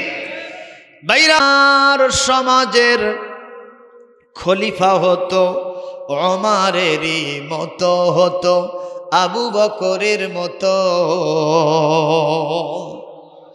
প্রজার দুঃখে তাদের চোখে আসতো না রে ঘুম, সমাজের ভিতর পড়ে যেত শান্তি সুখের ধুম। ধনী গরিব ভুখা নাঙা নাহি পাওয়া যেত, যদি আমার খলিফা হতো ওমরেরই মতো। জনগণের খোঁজ খবর নিত রাত দুপুরে, ঘুরে ঘুরে দেখতো কি কেউ আছে অনাহারে। আমার সমাজের মা বোনেরা লাঞ্ছিতা হতো না, আমার সমাজের কৃষক শ্রমিক বঞ্চিত হতো না। ধনী গরিব ভালোবাসার জীবন ফিরে পেত, যদি আমার খলিফা হতো ওমরেরই মতো। এমন যদি হতো তাহলে কেমন হতো? সবাই কয় না, আরো জোরে কন, আরো জোরে হ। মুসলমান, যদি আমি আল্লাহর আনুগত্য, রাসূলের আনুগত্য ঠিক মতো করি, যাকাত আদায় করার কোনো বিকল্প দিতেই হবে। জোরে কোন ঠিক কিনা? এমনকি হযরত আবু বকর রাদিয়াল্লাহু তাআলা আনহু বিশ্ব নবীর ইন্তেকালের পরে ইসলামের প্রথম খলিফা যখন হলেন, তিনি দেখলেন কেউ কেউ মুরতাদ হয়ে গেল, কেউ কেউ যাকাত অস্বীকার করলো, কেউ কেউ ভণ্ড নবীর দাবিদার হয়ে গেল। হুজুর দেখলেন কেউ কেউ বলতেছে যাকাত রসুলের জামানায় দিয়েছি, এখন আর যাকাত দেব না, যাকাত দিয়ে কি হবে, রসুল চলে গেছে, যাকাতের বিধানও বিদায় হয়ে গেছে। এই কথা বলাও সারা, হযরত আবু বকর মেম্বারে দাঁড়ানো সারা। উনি দাঁড়ায় বললেন, আল্লাহে লা উকাতিলান্না মান ফাররাকা বাইনাস সালাতি ওয়াজ যাকাত। শুনে নাও, জেনে নাও ও মুসল্লিরা, আমি ওই ব্যক্তির সাথে অবশ্যই লড়াই করব যেই ব্যক্তি যাকাত এবং নামাজের মধ্যে পার্থক্য করে, তার মানে নামাজ পড়ে যাকাত দেবে না। আমি এই লোকের সাথে যুদ্ধ করব, লড়াই করব। হযরত আবু বকর বললেন, এমনকি তিনি বলতেছেন রাসূলের যুগে কোন মুসলমান উটের যাকাত দিয়ে দিত, উটের সাথে রশিটাও দিয়ে দিত, আমার জামানায় এসে উটটা দেবে, রশিটা দেবে না। হুজুর বলছেন, হযরত আবু বকর বলছেন, আমি ওই উটের রশিটা আদায় করার জন্য প্রয়োজনে যুদ্ধ করব। একটু জোরে কন্না আল্লাহু আকবার, আরো জোরে বলেন আল্লাহু আকবার। তাহলে বোঝা গেল যাকাতের বিধান 50-50 নয়, যাকাত আদায় করতেই হবে। জোরে বলেন ইনশাআল্লাহ। যদি না করেন সমস্যা আছে না নাই? ইয়াউমা ইউহমা আলাইহা ফি নারি জাহান্নামা ফাতুকওয়া বিহা জিবাহুহুম ওয়া জুনুবুহুম ওয়া যুহুরুহুম হাদা মা কানাসতুম লিআনফুসিকুম ফাযুকু বিমা কুনতুম তাকনিজুন। একটু জোরে কর আল্লাহু আকবার, আরো জোরে কর আল্লাহু আকবার। যেই মালের যাকাত আমি আপনি আদায় করি নাই, শুধু ব্যাংক ব্যালেন্স করেছি, শুধু গাড়ি বাড়ি নারীর করেছি, রঙিন স্বপ্নে বিভোর থেকেছি, সোনা দানা সবগুলো স্তূপ করেছি, যাকাত দেই নাই। কোরআনে কারীম সূরাতুত তাওবা 34-35 নম্বরে আল্লাহ পাক আয়াতের ভিতরে বলছেন, এই যাকাতের মালটা জাহান্নামের আগুনে উত্তপ্ত করে সিল বানানো হবে। কার কথা? সিল বানানো হবে। যেই লোক যাকাত অস্বীকার করেছে, এই সিল দিয়া তার কপালে, এই সিল দিয়া তার 2 পাঁজরে, এই সিল দিয়া তার পিঠের উপরে সিল মেরে দেওয়া হবে, আঘাত করা হবে। আর বলা হবে যেরকম রাশি রাশি সম্পদ উপার্জন করেছো, যাকাতের হক আদায় করো নাই, আজকে তুমি 7টা চেকে নাও, কেমন লাগে মজা। জোরে কন্না নাউযুবিল্লাহ। ও মুসলমান, এমনকি যাকাতের মাল আপনি যখন কবরে যাবেন অস্বীকার করার কারণে, যাকাত না দেওয়ার কারণে এই মালটা বিষধর সাপে পরিণত হয়ে যাবে। এটা আপনাকে যখন দংশন করবে বিষের জ্বালায় অস্থির হয়ে যাবেন। নবীজি বলছেন ওই সাপটা দুনিয়ার ভিতরে যদি একটা বার ফোঁস ছাড়তো, ওই ফোঁসের যে সমস্ত আপনার লেলিহান শিখা, এটা যেখানেই লাগবে ওই এলাকায় কোনো গাছ গাছালি হবে না, সবুজ পত্র পল্লব জন্মাবে না, গোটা পৃথিবী মরুভূমি হয়ে যেত সেই সাপের ওই ফোঁসের কারণে। সেই সাপ আমাকে আপনাকে যাকাত না দেওয়ার কারণে কবর থেকেই দংশন করতে থাকবে। জোরে বলি নাউযুবিল্লাহ। সুতরাং যাকাত যাদের উপরে ফরজ, হিসাব করে আদায় করব যারা, দুহাত তুলে আল্লাহকে হাত তুলে দেখাই তারা। জোরে বলি ইনশাআল্লাহ। আমি আব্দুল সালাম খুশি হয়েছি, আমার সাথে মহান মনিব আল্লাহ আমাকে বলতেছেন, আব্দুল সালাম তুমি আমার বিধানটা 21শ শতাব্দীতে ওই বাংলাদেশের বগুড়া শহরের সূত্রপুর 1 নম্বর লেনের ওই মাহফিলে তুমি শোনায় দিয়েছো যে এই বান্দারা হাত তুলে আমার কাছে ওয়াদা করলো যাকাত আদায় করলে যা যা সব হয়, আমি এখন থেকে সে সব লেখা শুরু করে দিলাম। জোরে কর আল্লাহু আকবার। কষ্ট পাচ্ছেন সম্মানিত ভাইয়েরা আমার, আমাদের দেশে চোরের বিচার হয় হাত কাটে হয় না, এটা কোরআনে আছে। জেনা করলে সঙ্গে সার করা হয় না, মানুষ হত্যা করলে কেসাসের বিধান জারি করা হয় না, মদ পান করলে অপরের বিরুদ্ধে মিথ্যা সাক্ষী দিলে অপবাদ দিলে 80টা দর্রা মারা, সেইটা কোরআনের বিধান দিয়ে বাস্তবায়ন হয় না। জোরে বলুন ঠিক না বেঠিক? আমাদের দেশে অর্থনৈতিক লেনদেনের সাথে সুদি কারবার আছে না নাই? জোরে বলুন আছে না নাই? সুদের টাকা কাল্পনিক, সুদের টাকা কাল্পনিক। আমাদের বগুড়া জেলায় একটা বক্তা আছে যার নাম বজলুর রশিদ, নাম শুনছেন? জোরে কন। উনি হলো বগুড়ার মাটি ও মানুষের বক্তা, যেখানেই যায় হালো হাল সারে পথই সোল সারে। জোরে বলুন কথা ঠিক না ঠিক আছে না নাই? উনি একদিন ওয়াজ করতে করতে করছে, আমাকে একদিন কমিটি জম্মের ঠকান ঠকাছে, মানে ওয়াজ করে নিয়ে এইরকম 1 বান্ডিল টাকা দিয়েছে, উপরে 500 টাকার নোট, নিচে 500 টাকার নোট। উনি চিন্তা করলো বাবা পাইয়া গেছি, পকেটের ভিতরে রেখে খালি মশান নিয়ে গাড়ি চড়ছে। বোঝেন নাই? ভাবি আলাদা, আজকে যা পাইছি 5 দিনের কামাই আজকে 1 দিন হয়েছে। বাড়িতে গিয়া গাড়ির থেকে নেমে আলো জ্বালায়া কেবলই বান্ডিল খুলছে, দেখে ওপরে 500 নিচে 500, মাঝখানে সব 10 আর 5। জোরে কোন সুবহানাল্লাহ। তাও সুবহানাল্লাহ মারছে।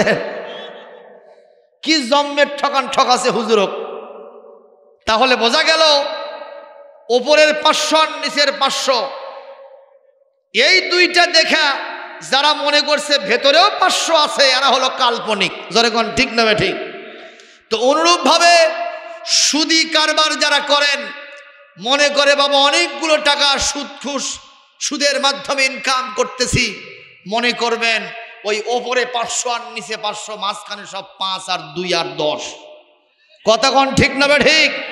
আপনি যত বড় মাল্টি স্ট্রিট বিল্ডিং সুদের টাকা দিয়ে করেন না কেন, রানা প্লাজা যেরকম ধসে গেছে, ইয়ামহাকুল্লাহুর রিবা, সম্পদ সুদের মাধ্যমে যেটা এসেছে আল্লাহ ওইভাবেই এটাকে ধ্বংস করে দিবেন ঘোষণা কর।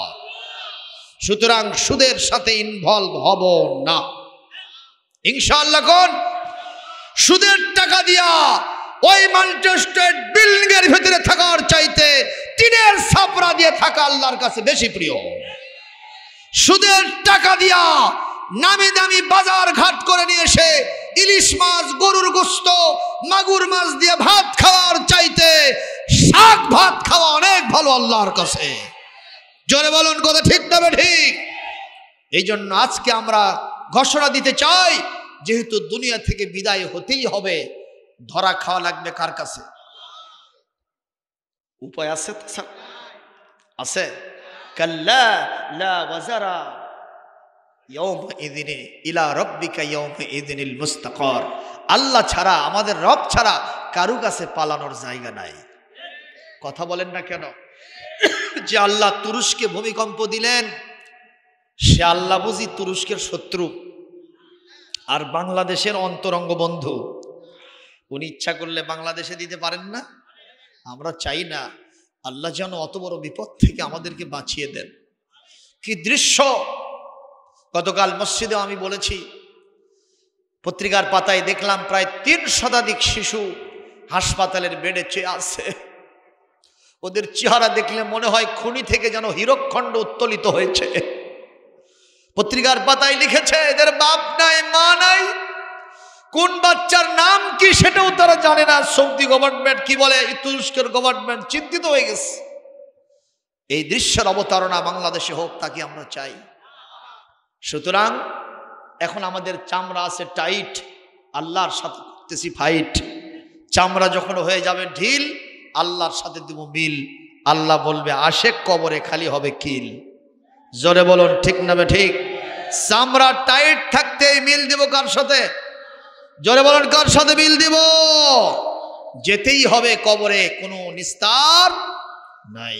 কবি বলতেছে অতর গহনা দিন ফু রাহিয়া যাহাবে, গহনা দিন ফু রাহিয়া যাহাবে, যৌবনে লাগবে ভাটি। ওহি না দেখো ডাকিতাছে তোমায় কবরের মাটি। ওহি না দেখো ডাকিতাছে তোমায় কবরের মাটি। সন্ধ্যার আগে ডুববে যেদিন বেলা, এক নিমিষে ভাঙবে তোমার সকল রঙিন মেলা। কাউকে দেবা তুমি ধম করে ভাই, কার মাথায় ভাঙবা লাঠি। ওহি না দেখো ডাকিতাছে তোমায় কবরের মাটি। ও তোর গহনা দিন ফু রাইয়া যাবে, গহনা দিন ফু রাইয়া যাবে, যৌবনে লাগবে ভাটি।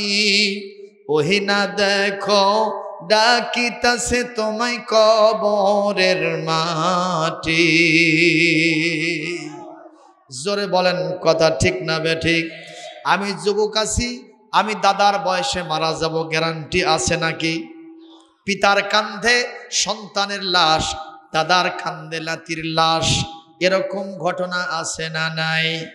এইরকম সিরিয়াল আল্লাহ মেইনটেইন করে না। আসছি সিরিয়ালে, যাব না সিরিয়ালে। কখন আমাদের মৃত্যু হবে যিনি জানেন তিনি কে? সুতরাং অন্ধকার ঘরের সাপ, সারা ঘরে সাপ। আমরা কখনো মহান আল্লাহর সাথে পাল্লা দিব না। সব সময় যার আনুগত্য করব তিনি কে? আর আমার রাসূলের আনুগত্য আমরা করব। কুল ইন কুনতুম তুহিব্বুনাল্লাহা ফাত্তাবিউনি ইউহিব্বুকুমুল্লাহ ওয়া ইয়াগফির লাকুম যুনুবাকুম ওয়াল্লাহু গফুরুর রহিম। কুল আতিউল্লাহা ওয়ার রাসূল ফাইন তাওয়াল্লাউ ফাইন্নাল্লাহা লা ইউহিব্বুল কাফিরিন।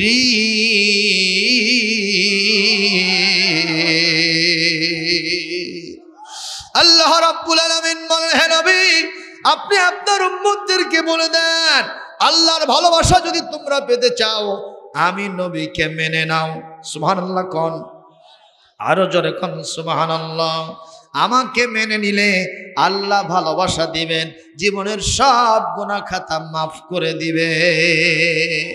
শুধু তাই নয়, আল্লাহ বলেন কুল হে নবী আপনি বলুন আতিউল্লাহ ওয়ার রাসূল, আল্লাহ এবং রাসূলের আনুগত্য করো।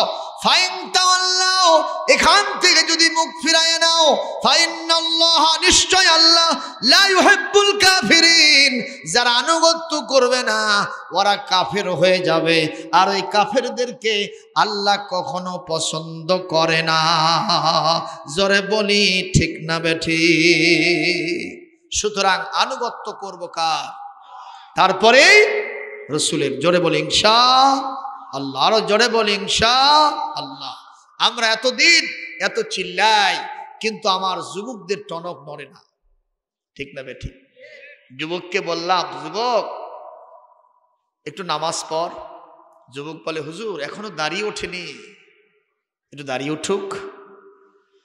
দাড়ি যখন গজালো, বললাম যুবক নামাজ পড়। যুবক বলতেছে, হুজুর একটু বিয়ে শাদী করে নেই, কারণ দাড়ি থাকলে নাকি ভালো মেয়ে পাওয়া যাবে না। কারণ এ জামানার নারীরা দাড়ি দেখা ছেলেকে কখনো ভালোবাসে না, ওরা চায় সফান সফা, দাড়ির চাইতে মোষের ঝুল যার বড়, ওরা সেই দিকে আগ্রহ করে। জরকন ঠিক না বেঠিক? দেখবেন আসলে এ জামানার নারীরা, আমি বুঝি না উল্টা পাল্টা চিন্তা করে কেন। বলেন তো, দাড়ি থাকলে কি এরা তুলতুলা লাগে না? কথা কয় না, কথা কয় না, তুলতুলা লাগে না? আর যদি এটা উল্টা শ্বাস মারে, যদি একটু করে ওঠে, তখন আস্ত একটা ওই যে বাংলাদেশের যে আলামের যে কাঁটাগুলো আছে, যেরকম ঠিক না ঠিক, কাঁটা ভালোবাসে কিন্তু তুলতুলা তোষক ভালোবাসে না। তাহলে কারবার কি সিধা না উল্টা? এজন্য একজন কবি বলছে, জামানার মেয়েদের এমন বোঝ, দাড়িগুলো কামায় রাখছে শুধু মোষ। এইরকম স্বামীর প্রতি তার হয়েছে ঝোঁক। জোরে কোন ঠিক না ঠিক? জোরে কোন ঠিক না ঠিক? আমার মামনদেরকে বলবো, আমার কলিজার টুকরা খাতুনে জান্নাত ফাতিমাতুজ জাহরার উত্তরসূরি ইয়াং জেনারেশন মেয়েদেরকে বলবো, যদি তুমি নামাজি এবং দাড়িওয়ালা রাসূলের সুন্নতের পাবন্দ একজন ছেলেকে বিয়ে করতে পারো, খাতুনে জান্নাত ফাতিমাতুজ জাহরার সাথে তোমার হাসর হবে। জোরে বলুন কথা ঠিক না ঠিক? আল্লাহ যেন এরকম বুঝ তাদের অন্তরে দান করেন। জোরে বলি আল্লাহুম্মা আমিন। প্রিয় উপস্থিতি, বললাম যুবক এখন বিয়ে শাদী হলো, নামাজ পড়ো, মসজিদে ঢোকো, একটু কোরআন সুন্নাহর দিকে এগিয়ে এসো। যুবক বলে, হুজুর এত তাড়াতাড়ি, একটু বাচ্চা কাচ্চা হোক। বাচ্চা কাচ্চা হয়ে গেল, বললাম এখন নামাজ পড়। কয় যে হুজুর এগুলো একটু মানুষ মান করে নি, এমন ভাবে জীবন চিল্লাই যাব আমারে কেউ ধরতেও পারবে না। আবার মসজিদে ঢুকবো, পিটালেও আর মসজিদ থেকে বের হব না। আচ্ছা, এরকম সময় গড়ানোর কি সুযোগ আছে? কথা কন। এর দৃশ্যটা ওই রকম হবে, একটা স্কুল ইন্সপেকশন করার জন্য ইন্সপেক্টর সাহেব আসবে, অন্তত ১৫০ বছর আগের ঘটনা। তখন স্কুলের পোশাক ছিল পায়জামা, পায়জামা ছিল না, লুঙ্গি, আর ছিল পাঞ্জাবি। লুঙ্গি পাঞ্জাবি ছিল কি ছিল না? তো এখন ইন্সপেক্টর সাহেব আগেই হেডমাস্টারকে ইনফর্ম করেছেন, আপনার পরিবেশটা ঠিকঠাক রাখবেন, আমি আসতেছি অমুক দিনে। উনি স্কুলের সমস্ত স্টাফদেরকে নিয়ে বসেছেন, শুনতেছেন কথা, ছাত্রদেরকে নিয়ে বসেছেন। আগামীকাল ইন্সপেক্টর সাহেব যখন আসবেন, তার সম্মানার্থে, স্কুলের পরিবেশ রক্ষার্থে একদিনের জন্য পাঞ্জাবি থাকবে, কিন্তু লুঙ্গিটা বিদায় হইয়া ওখানে একটা পায়জামা পরে আসতে হবে। সবাই রাজি আছেন? সবাই হাত তুলে বলছে হ্যাঁ রাজি আছি। কিন্তু একজন বুড়া শিক্ষক, বয়স হয়ে গেছে, বয়োজ্যেষ্ঠ, 2 মাস চাকরি আছে। জোরে মান, কয় মাস? কয় মাস? বলতেছে হেডমাস্টার কারো আপত্তি না থাকলে আমার আছে বাবা। কেন? কয় যে ওই পায়জামার দড়ি পেঁচ লাগলে আমার জন্য বেকায়দা, আমি ওটা লাগাতে টাকাতে পারি না। হেডমাস্টার বলতেছে লাগানো খোলা এ দায়িত্ব আমি নিলাম। কইছেন না এগুলো হবে টবে না, তুমি আমাকে 2 মাসের জন্য আর ওই কাতরার মধ্যে আর ঢুকে দিও না। পায়জামার 2টা এই যে পা, এর দিতে ঢেকির কাতরার মতো লাগে না, এটা চিন্তা করছে। হেডমাস্টার বলছে না, একজনের জন্য পরিবেশ নষ্ট করা যাবে না, অন্তত পড়ে আসতেই হবে। সারবো না যখন দেখি কি হয়। ওই দিনে শুনতেছেন কথা, এ বুঝতেছেন, শুনতেছেন কথা? কথা কি বোঝা যাচ্ছে? বলি ইনশাআল্লাহ। তো এখন ওই দিনের সবাই পায়জামা পরে আসছে, কিন্তু ওই বুড়া চাচা দেখা যায় লঙ্গি পাটি, লঙ্গি পরে আসছে। হেডমাস্টার বলতেছে, চাচা পায়জামা কোথায়? কয় মাথা গরম করিস কে, জাগা মতো আছে। তো জাগা মতো থাকলে তো পায়ে থাকবে। কয় না, ব্যাগের মধ্যে আছে।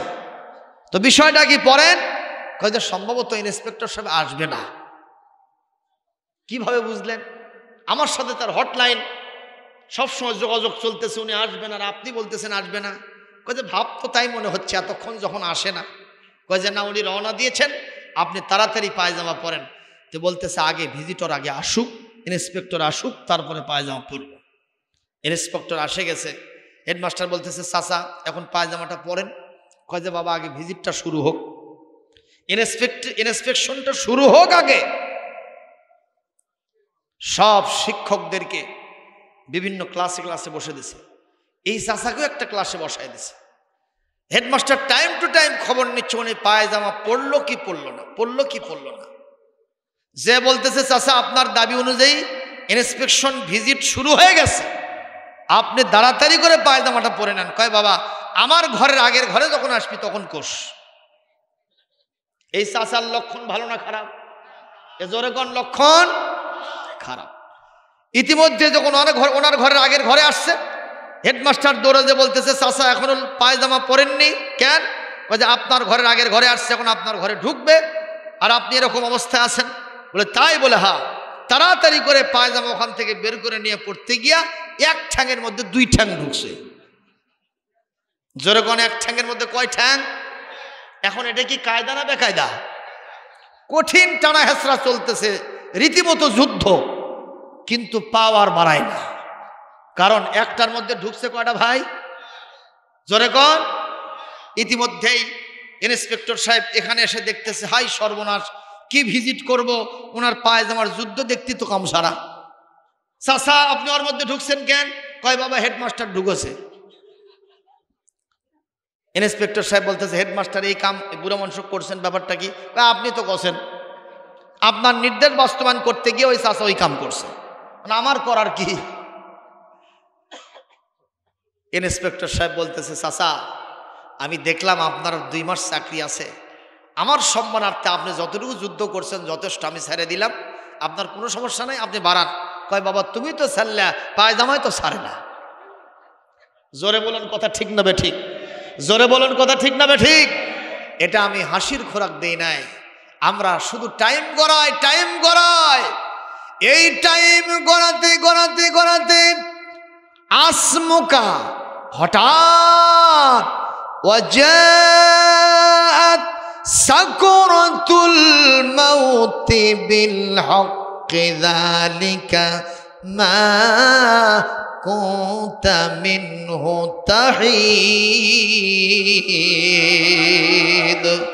আল্লাহ রাব্বুল আলামিন বলেন হঠাৎ করে কোন সময় কোন ক্ষণে, রাতে না দিনে, বাড়িতে না রাস্তায়, কোন জায়গায় আজরাইল এসে তোমারে খপ করে ধরবে, এখান থেকে পালানোর মতো তোমার কোনো সুযোগ থাকবে না। তোমার এক কবরের এক ঠ্যাঙের মধ্যে 2 ঠ্যাং ঢুকে যাবে, 1000 টানা হাসরা করলে ওই ঠ্যাং আর বাড়বে না। জোরে বলুন কথা ঠিক না বেঠিক? সুতরাং যুব সম্প্রদায়, আমি আজকের প্রধান আলোচক, 2টা হাত তোমার পায়ের উপরে দিয়ে বলি, আর ওই শয়তানের রাস্তায় মরিচিকার পিছনে ছুটে কোনো লাভ হবে না, শান্তি মুক্তি নিরাপত্তা হবে না। বিশ্ব নবীর নেতৃত্ব স্বীকার করে নাও, কোরআন সুন্নাহ ধরে নাও, নামাজ তোমার জীবনের জন্য পাথেয় করো, ইনশাআল্লাহ বিশ্ব নবী তোমাকে নেতৃত্ব দিয়া হাউজে কাউসারের পানি পান করায়া জান্নাতে নিয়ে যাবে। একটু জোরে বলি আল্লাহুম্মা আমিন, আরো জোরে বলি আল্লাহুম্মা আমিন। এই ওয়াজ শোনার পরে যাদের মনের ভিতরে এরকম একটা জজবা পয়দা হয়েছে, নামাজ পড়া ছাড়া একটা মুহূর্ত থাকা যাবে না, ঠিক না বেঠিক কোন? আমি তাদের উদ্দেশ্যে বলবো আগামীকাল ফজর থেকে ইনশাআল্লাহ 5 ওয়াক্ত নামাজ মাহে রমজান জয়ফে কারিম, আমাদের সবচেয়ে বড় মেহমান। রমজান মাস আমাদের সামনে আসতেছে। অন্তত রমজানের সম্মানার্থে হলেও আমরা আগের থেকে 5 ওয়াক্ত নামাজ যারা ধরবো, দুহাত তুলে আল্লাহকে দেখা। লিল্লাহে তাকবীর, লিল্লাহে তাকবীর। আল কোরআনের আলো সারা দুনিয়ায় জালো, কোরআন সুন্নাহ যেখানে, আমার নেতা তোমার নেতা বিশ্বনবী মুস্তাফা। লিল্লাহে তাকবীর। হাত নামান, একটু জিকির করেন সুবহানাল্লাহ আলহামদুলিল্লাহ লা ইলাহা।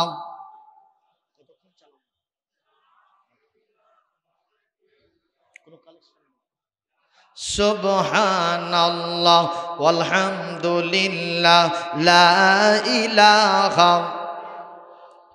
আরো জোরে লা। আমার ভাইরা, লা ইলাহা ইল্লাল্লাহু মুহাম্মাদুর রাসূলুল্লাহ। জোরে বলেন সাল্লাল্লাহু আলাইহি ওয়াসাল্লাম। আমি আপনাদের সামনে বলছিলাম, আল্লাহর আর রসুলের আনুগত্য করলে নবীদের সাথে, সিদ্দিকদের সাথে এবং শুহাদাদের সাথে, আর যারা এই সমাজের সবচেয়ে ভালো মানুষ তাদের সাথে আমার হাসর নাসর হবে। একটু জোরে না বলি আল্লাহুম্মা আমিন। নবীদের ভিতরে সবচেয়ে ভালোবাসি আমরা আমাদের নবীকে। জোরে কোন ঠিক না ঠিক? তার সাথে থাকতে চাই তো ইনশাআল্লাহ। আমার নবীজি কি ভালো মানুষ ছিলেন না খারাপ মানুষ ছিলেন? আমার নবীজির চরিত্রের সার্টিফিকেট কে দিয়েছেন? এক জায়গায় না, 2 জায়গায় না, পুরো কোরআন শরীফেই আল্লাহ পাক তার নবীর প্রশংসায় পঞ্চমুখ হয়েছেন। আল্লাহর পরে পৃথিবী যদি কারো মর্যাদা থাকে তিনি কে? জোরে কোন? আমাদের নবী সাল্লাল্লাহু আলাইহি ওয়াসাল্লাম। জোরে কোন মারহাবা। আল্লাহর নবী রওজা তাহার মদিনা মুনাওয়ারায় গিয়ে রাসূলুল্লাহ রওজা মুবারকের সামনে যারা গেছেন দেখে আসছেন, ওখানে কয়েকটি আয়াত সূরা হুজুরাত থেকে, সূরা আহজাব থেকে, সূরা নূর থেকে লিখে দেওয়া হয়েছে। রাসূলুল্লাহর মর্যাদা কত বড়, আকাশচুম্বী মর্যাদা আল্লাহ দান করেছেন। আলহামদুলিল্লাহ। আল্লাহ রাব্বুল আলামিন বলেন, আইয়ুহাল্লাযীনা আমানু লা তারফাউ আসওয়াতাকুম ফাওকা সাওতিন নাবিয়্যি ওয়া লা তাজহারু লাহু বিল কওলি কাজহারি বা'দিকুম লিবা'দিন আও তাহবাতা আ'মালুকুম ওয়া আনতুম লা তাশউরুন। একটু জোরে বলেন আল্লাহু আকবার। কোরআনে কারীম 26 পারা সূরাতুল হুজুরাতের 2 নম্বর আয়াত আল্লাহ পাক বলেন, ঈমানদারেরা খবরদার খবরদার, তোমাদের কণ্ঠস্বরকে আমার নবীর কণ্ঠস্বরের উপরে উচ্চকিত করবা না। একে অপরের সাথে যেমন চেঁচিয়ে বেচিয়ে ঝাঁঝালো কণ্ঠে জোরে জোরে কথা বলো, আমার নবীর শানে তা কখনো বলবা না। যদি এরকম নবীর উপরে কণ্ঠস্বর উচ্চকিত করো ঝাঁঝালো কণ্ঠে, ওই রকম চেঁচিয়ে মেচিয়ে নবীর সাথে যদি জোরে জোরে কথা তোমরা বলো, কোন ফাঁকে পাহাড় সমতুল্য আমলগুলা বরবাদ হয়ে গেছে, বিনষ্ট হয়ে গেছে, টের পাবা না। আমি আল্লাহ সব আমল নষ্ট করে দেব। সুতরাং নবীর সাথে বেয়াদবি করা যাবে না। ঠিক না বে ঠিক? নবীর সম্পর্কে তার যত প্রকারের আয়াত মোবারক আছে, তার সুন্নাহ আছে, তার যে কোনো ব্যাপারে মন্তব্য করতে হলে একটু সাবধানেই করতে হবে। বাংলাদেশের এক শাইখ যারা পরিচয় দেয় আমরা শাইখ, পরিচয় দেয় আমরা হক, সবগুলো না হক, এরকম কিছু মানুষ এই সমাজে আছে না নাই? আহারে, প্রশ্ন করা হলো যে নবীর কবরকে রওজা বলা যাবে কি না। ওনার মুখে এতটুকুন জড়তা আসে নাই, উনি একেবারে এক বাক্যেই বলে দিয়েছে নবীর কবরকে রওজা বলা যাবে না। আচ্ছা, নবীর কবরকে যদি আমরা রওজা বলি, আল্লাহ তাকে জাহান্নামে দেবে? কথা কোন না কেন? রওজা মানে কি? রওজা মানে তো বাগান। সুবহানাল্লাহ কোন? কারণ নবীর কবর আপনারা হিউম্যানিটি দিয়ে জবাব দিবেন, একটা সাধারণ ফিলিংস দিয়ে জবাব দিবেন, সামান্যতম মানবতা বোধ দিয়ে জবাব দিবেন।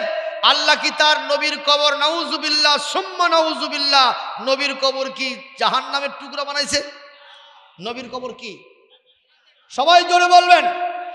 আল্লাহ নবীও বলেছেন যে মা বাইনা বাইতি ওয়া মিম্বারি রাউযাতুম মিন রিয়াদিল জান্নাহ, আমার ঘর থেকে, আমার রওজা শরীফ থেকে, কবর থেকে, আমার আয়েশার ঘর থেকে আমার মেম্বার পর্যন্ত পুরোটা জায়গায় জান্নাতের বাগান।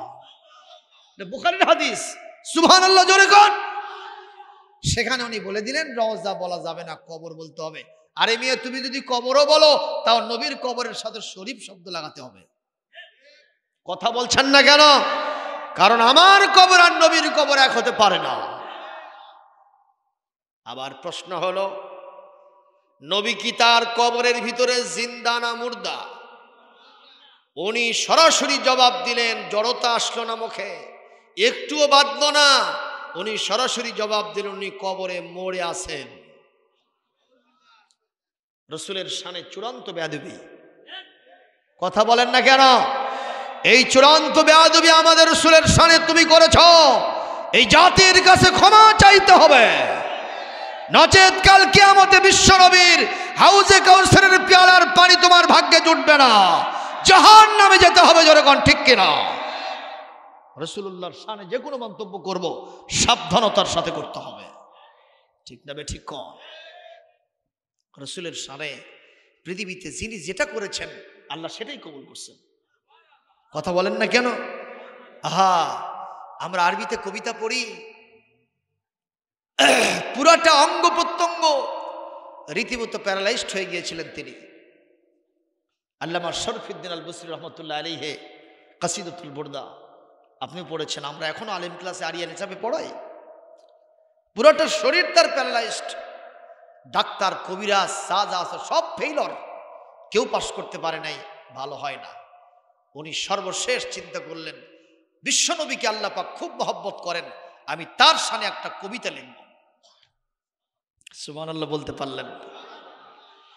আমার নবীর শানে একটা কবিতা লিখেছেন, যেই কবিতার চরণগুলি শুনলে কলিজা আকর্ষিত হয়।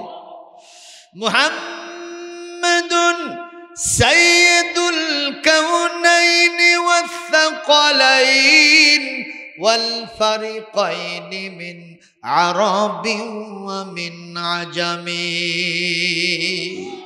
ওয়াল হাবিবুল্লাযী তুরজা শাফাআতুহু লিকুল্লি হাওলিন মিনাল আহওয়ানি মুক্তাহিমি।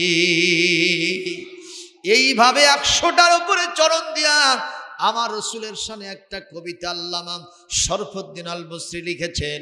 রাতের বেলায় তাহাজ্জুদের নামাজ পড়ে ঘুমিয়ে আছেন, স্বপ্নের ভিতরে দেখেন বিশ্বনবী মদিনা মুনাওয়ারা থেকে তার সামনে হাজির হয়া নিজের শরীর মোবারক থেকে, জাসাদ মোবারক থেকে চাদর মোবারক খুলে শরফুদ্দিন আর বসরির শরীরের উপরে চড়ায় দিয়েছেন। উনি সকালবেলা থেকে পূর্ণ সুস্থ হয়ে গেছে। আল্লাহু আকবার জোরে বলেন, আরো জোরে আল্লাহু আকবার।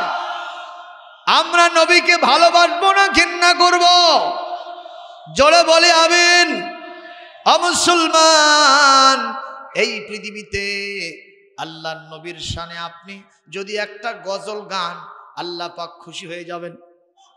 যখন ঠিক হবে ঠিক গাইব গাইব, রসুল আমার ভালোবাসা, রসুল আমার আলো আশা, রসুল আমার প্রেম বিরহের মূল আলোচনা, রসুল আমার কাজে কর্মের অনুপ্রেরণা। যখন দারুণ দুঃখ নামে আমার জীবন জুড়ে, কাঁদি শুধু কাঁদি হায় রে এই দুটি চোখ বুজে, তখন তখন তোমার বদর উহুদ, তখন তোমার শরণ আমায় দেয় যে সান্ত্বনা। রাসূল আমার কাজে কর্মের অনুপ্রেরণা। জোরে কর মারহাবা, আরো জোরে বলে, সবাই বলে। একজন রাসূলের ভক্ত কবি তিনি আবার বলতেছেন, পাইলে নিরালাই গো রাসূল, পাইলে নিরালাই, আমি দুই কদমে চুমু খাবো, চরণ ধুলি মাগবো গায়ে। পাইলে নিরালাই গো রাসূল, পাইলে নিরালাই। মদিনা শরীফ বহু দূরে, লোহিত সাগরের পারে রে, সালাম দিলে সালাম শোনে, সালাম দিলে সালাম শোনে, নবীজির ওই রওজায় পাইলে নিরালায়। আমি দুই কদমে চুমু খাবো, চরণ ধুলি মাগবো গায়ে। পাইলে নিরালাই গো রাসূল, পাইলে নিরালাই। একটু জোরে মারহাবা দিতে পারলেন না? পিছনের লোকেরা নবীর শত্রু নাকি রে? সবাই জোরে সরে বলেন মারহাবা। লিল্লাহে তাকবীর। আমার নেতা, তোমার নেতা বিশ্বনবী মুস্তাফা, লিল্লাহে তাকবীর। সেই নবীর ভালোবাসা দিয়েছেন আবু বকর সিদ্দিক রাদিয়াল্লাহু তাআলা আনহু। একটু হিজরতের রাতের ঘটনা এক সিমটি বলবো, শুনবেন। যিনি ছিলেন সিদ্দিক আকবর, জোরে করে আল্লাহু আকবার, যার শানে আল্লাহ রাব্বুল আলামিন কোরআনের আয়াত নাজিল করেছেন, ইযহুমা ফিল গার ইয ইয়াকুলু লিসাহিবিহি লা তাহজান ইন্নাল্লাহা মা'ানা। সেই নবীর একান্ত সাথী হযরত আবু বকর সিদ্দিক রাদিয়াল্লাহু তাআলা আনহু হিজরতের রাত্রিতে হুজুর আগেই বলে রাখছিলেন, আবু বকর রে, এমন একটা রাত অথবা দিন আসতে পারে, কোন সময় গিয়া তোমার দরজায় টোকা দেব আমি জানি না। ওই মুহূর্তে মনে করবা অনেক বিপদে পড়ে আমি তোমার পাশে গেছি, ওটা আমার হিজরতের দিন হবে। আবু বকর, তুমি কি আমার সঙ্গী আর সাথী হবা না? যেই দিন এই কথা শুনলেন, সেই দিন থেকে আবু বকরের হিজরতের প্রস্তুতি শুরু হয়ে গেল। রাসূলুল্লাহর জন্য নিজেই একটা বাহন প্রস্তুত করতেছিলেন। উনি একটা নেবেন আর রাসূলকে আরেকটা দিবেন। সুবহানাল্লাহ বলবেন না? একটা দিন সেই মাহিন্দ্র খন এসে গেল। আল্লাহু আকবার। নবীজি আমার চলে আসলেন কুফার কর্তৃক আঠাক হয়ে। ওই বাসা থেকে বের হয়ে হযরত হযরত আলীকে বিছানায় শয়ন করায় দিয়াম। কাফেরদের চোখে মুখে চতুর্দিকে যারা বাড়ির চতুর্দিকে অ্যাটাক করে দাঁড়ায় আছে, তাদের চোখে মুখে বালিগুলো পৌঁছে দিলেন কে? আল্লাহর নবীর সামনে দিয়ে বের হয়ে আসছেন, ওরা মুহূর্তের জন্য টের পায় নাই। এই পৃথিবীতে ঈমানদারদের সামনে যত ষড়যন্ত্রের জাল বিস্তার করা হোক না কেন, আল্লাহ পাক বলেন ঈমানদারদের সামনে, ইসলামের সামনে, কোরআনের সামনে যত ওই ধরনের ষড়যন্ত্রের নিশ্চিদ্র নিরাপত্তা এবং জাল পরিবেষ্টন করা হবে, আমি আল্লাহ, ওরা করবে আমার সাথে ষড়যন্ত্র, আমি এতটুকুন কৌশল দেখাবো, আমার কৌশলের কাছে সবগুলো মিসমার হয়ে যাবে। ঘোষণাকার বারবার কোরআন এসেছে। সূরাতুল আনফালের 31 নম্বর তার জাজ্জল্যমান সাক্ষী। বলেন আল্লাহু আকবার। আরো জোরে কর আল্লাহু আকবার। আল্লাহ রসুল গিয়া আমার আবু বকরের বাড়িতে টোকা মারছেন কয়টা? মারাও সারা, দরজা খোলাও সারা। রাসূলকে খায়রা মাকদাম করেছেন, ওয়েলকাম করেছেন। ইয়া রাসূলুল্লাহ কাদিমতা কুদুমান, কাদিমতা কুদুমান, আপনি খায়রা মাকদামেন, আপনি আসল জায়গায় এসে পৌঁছে গেছেন, আমি আপনাকে রিসিভ করার জন্য দাঁড়িয়ে আছি।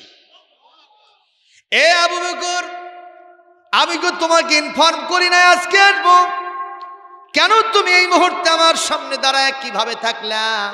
বলে ইয়া রাসূলুল্লাহ হাবিবাল্লাহ 6 মাস আগে বলেছিলেন কোন রাতে কোন ক্ষণে যাব আমি জানি না। আমি সেই দিন থেকে, সেই সময় থেকে রাতের বেলা দিনের বেলা যে মুহূর্তে আমি বিছানায় যাই, বিছানায় ঘুমাই না, দরজার সাথে দাঁড়ায়া দাঁড়ায়া আপনার জন্য ইন্তজার করি। দরজা ফাঁক হয়ে গেল। আবু বকর 1 সেকেন্ড দেরি করব না, চলো এখনই মদিনার দিকে রওনা করব, পেছন থেকে শত্রুপক্ষ আসতেছে। হযরত আবু বকর বলেন হুজুর একটু দেরি করেন, 2টা বাহন, একটা আমার একটা আপনার, যেইটা ইচ্ছা আপনি সেটা নেবেন। সুবহানাল্লাহ কোন। হুজুর একটা নিলেন। হযরত আবু বকরের বড় মেয়ে হযরত আসমা বিনতে আবু বকর রাদিয়াল্লাহু তাআলা আনহা, তিনি রাসূলুল্লাহর জন্য সুন্দর করে একটা রসদ সামগ্রী 2 জায়গায়, 2টা মটকার ভিতরে দিয়েছেন, 2টা টোপলার ভিতরে দিয়েছেন। কিন্তু এখন রাসূল যেহেতু তাড়াহুড়া করছেন, টোপলার মুখটা, পোটলার মুখটা কি দিয়ে বেঁধে দিবেন? দৌড়া দৌড়ে ছুটাছুটি লাফালাফি করতেছেন, রশি পাওয়া যায় না, এতটুকুন সুতলি আর সুতা পাওয়া যায় না। সঙ্গে সঙ্গে ওনার পরনে যে সেলোয়ার ছিল ওখান থেকে জোরে করে টান মেরে সেলোয়ারের একটা, ওই যেটা দিয়ে আমরা সুন্দর করে আমাদের মেয়েরা সেলোয়ারটা বাঁধে, ওইটা এক অংশ ছিঁড়ে নিয়া আল্লাহ এবং তার রসুলের কি বলে হযরতে আবু বকর আর রসুলের ওই 2টা পোটলার মুখ তিনি বেঁধে দিয়েছে। আল্লাহর নবী বলেন আসমা রে, তুমি যে আমার প্রতি এতটুকুন ভালোবাসা দেখাইছো, কিয়ামতের কঠিন ময়দানে তোমার জন্য যখন নাজাতের ফয়সালা হবে, আল্লাহ তোমাকে যাতুন নাতাকাইন বলে সম্বোধন করবে। সুবহানাল্লাহ। জোরে কোন।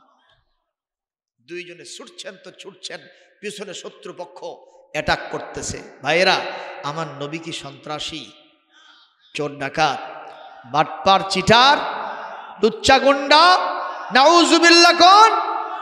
এগুলোর সাথে দূরতম কোনো, ন্যূনতম কোনো সম্পর্ক আমার নবীর ছিল না।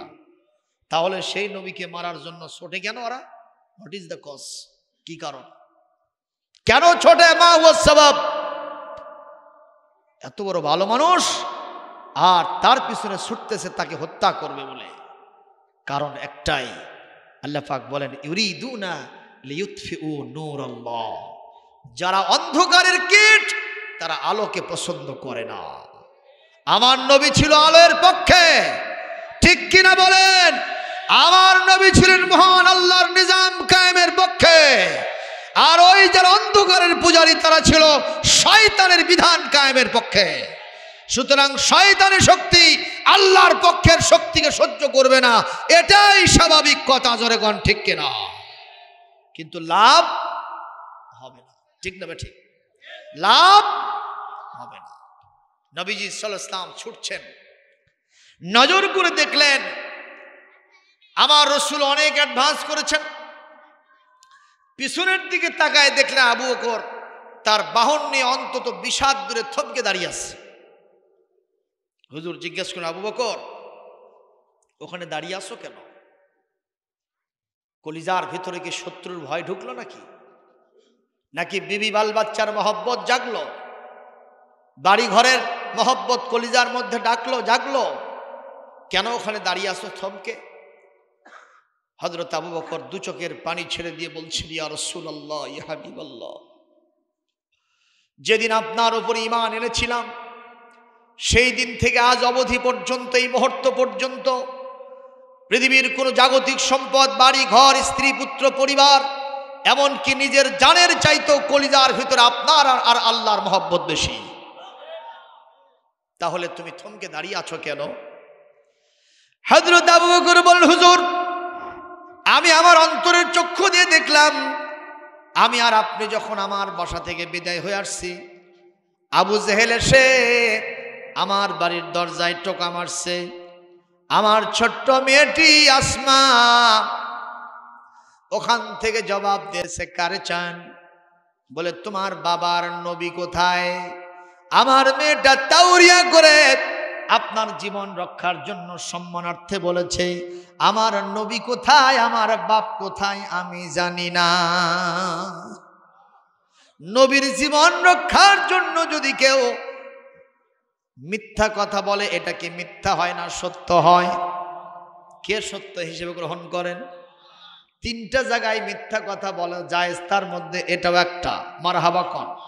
কোন ইমানদার দেখলেন কোন শত্রুপক্ষ, কোন খারাপ দুষ্ট চক্র, একটা খাঁটি নামাজি মানুষ, অত্যন্ত স্বচ্ছ, যার জীবন নেট অ্যান্ড ক্লিন, সেই মানুষটাকে অ্যাটাক করেছে। তার জীবন রক্ষার জন্য যদি আপনি মিথ্যা কথা বলেন, আল্লাহর নবী বলেন এতটুকুন গুনাহ হবে না, বরং জীবন বাঁচানোর জন্য দুনিয়ার সব মানুষের জীবন বাঁচালে যে সওয়াব হয়, এই সওয়াব তোমার নামায়ে আমলে লিখে দেওয়া হবে। কষ্ট পাচ্ছেন? বাইরে আমার হযরত আবু বকর সিদ্দিক বল, হুজুর, যেই না বলেছে আমার রাসূল আর আমার আব্বা কোথায় আমি জানি না, পাপিষ্ঠ আবু জেহেল আমার কচি মেয়ের দুইটা গালে দুইটা থাপ্পড় মেরে দিয়েছে। আমার কচি মেয়ের কচি দুইটা গাল ফেটে ফিনকে দিয়ে রক্ত বের হয়ে জমিনের মধ্যে তর পাইতেছে, আর আমাকে ডাকতেছে আব্বা আব্বা বলে। ইয়া রাসূলুল্লাহ, ইয়া হাবিবাল্লাহ, আমি আমার মেয়ের কাছে নাই। আমার মেয়ের ওই কান্নার আওয়াজটা আমার কানের ভিতরে ঢুকে গেছে, এই জন্য আমি থমকে দাঁড়িয়ে আছি। আল্লাহ রসুল বললেন, আবু বকর, বড় ব্যথার কথা, বেদনার কথা, কষ্টের কথা, মেয়ের পাশে তুমি থাকতে পারলে মেয়ের জন্য সাহায্যের ভূমিকা পালন করতে পারতা। এ আবু বকর, হুজুর আমার কথার মোড় পাল্টায় নিয়ে বলেন, ওখানে তোমার মেয়ে আবু জেহেল কর্তৃক আক্রান্ত হয়ে তোমারে ডাকতেছে, আর রাসূল তোমাকে মদিনার দিকে যাওয়ার জন্য ডাকতেছে। আবু বকর, মেয়ের ডাকে সাড়া দিয়া আবার তুমি মক্কায় ফিরে যাবা, না নবীর ডাকে সাড়া দিয়া মদিনার দিকে যাবা? হযরত আবু বকর কথার মোড় পাল্টে নিয়ে বলেন, ইয়া রাসূলুল্লাহ, ইয়া হাবিবাল্লাহ সাল্লাল্লাহু আলাইহি ওয়াসাল্লাম, আমার মেয়ে যদি তরবাতে কলিজা ফেটে বুক ফেটে মারাও যায়, আমি মেয়ের ডাকে মেয়ের দিকে যাব না, আমি রাসূলের ডাকে মদিনার দিকে যাব। একটু জোরে কর আল্লাহু আকবার, আর জোরে বলেন আল্লাহু আকবার। আমার ভাইরা, হযরত আবু বকর সিদ্দিক রাদিয়াল্লাহু তাআলা আনহু আমার রাসূলের সাথে এইবার মদিনা অভিমুখে রওনা করেছেন। কিছু দূর যাওয়ার পরে হযরত আবু বকর কি হুজুর নজর করলেন, একবার সামনে যায় আবার পিছনে আসে, আবার ডানে যায় আবার বামে আসে, এইভাবে বারবার দিক পরিবর্তন করে। আমার রাসূল বললেন, আবু বকর রে, বারবার কেন দিক পরিবর্তন করো? তোমার মনের ভিতরে কি আবার শত্রুর ভয় জাগছে কিনা? কি তোমার পিছু টান? আমি তো বুঝতে পারলাম না। হযরত আবু বকর বলেন, হুজুর, ওই আগের ঘোষণা আমি দিচ্ছি, সবচাইতে আপনার মহব্বত বেশি, তাহলে দিক পরিবর্তন কেন করো? হযরত আবু বকর বলেন, হুজুর, আমি আপনার মহব্বতে এটা করি, যখন সামনে হাঁটি মন বলে পেছন থেকে রাসূল আক্রান্ত হতে পারেন, আবার পেছনে আসি, এইবার মন বলে হয়তোবা ডান থেকে আক্রান্ত হবে, আবার ডানে যায়, আবার বাম থেকে আক্রান্ত হওয়ার ভয় আবার বামে চলে যায়।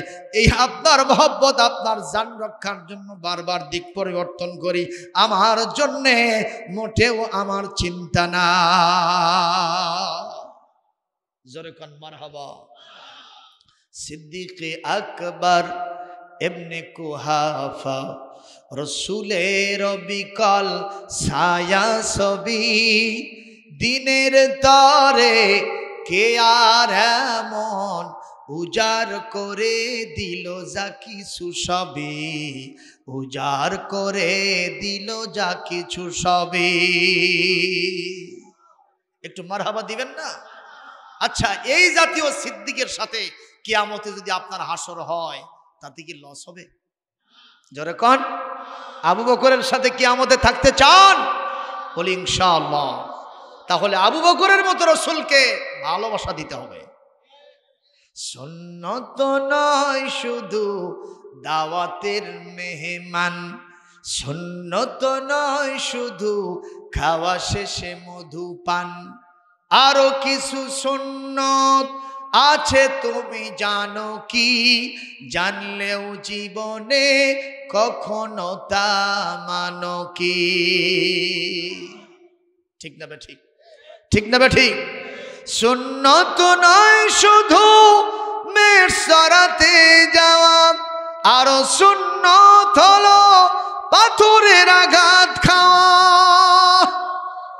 সুন্নত নয় শুধু আতর সুরমা মাখা, আরো সুন্নত হলো রাষ্ট্রনায়ক হওয়া।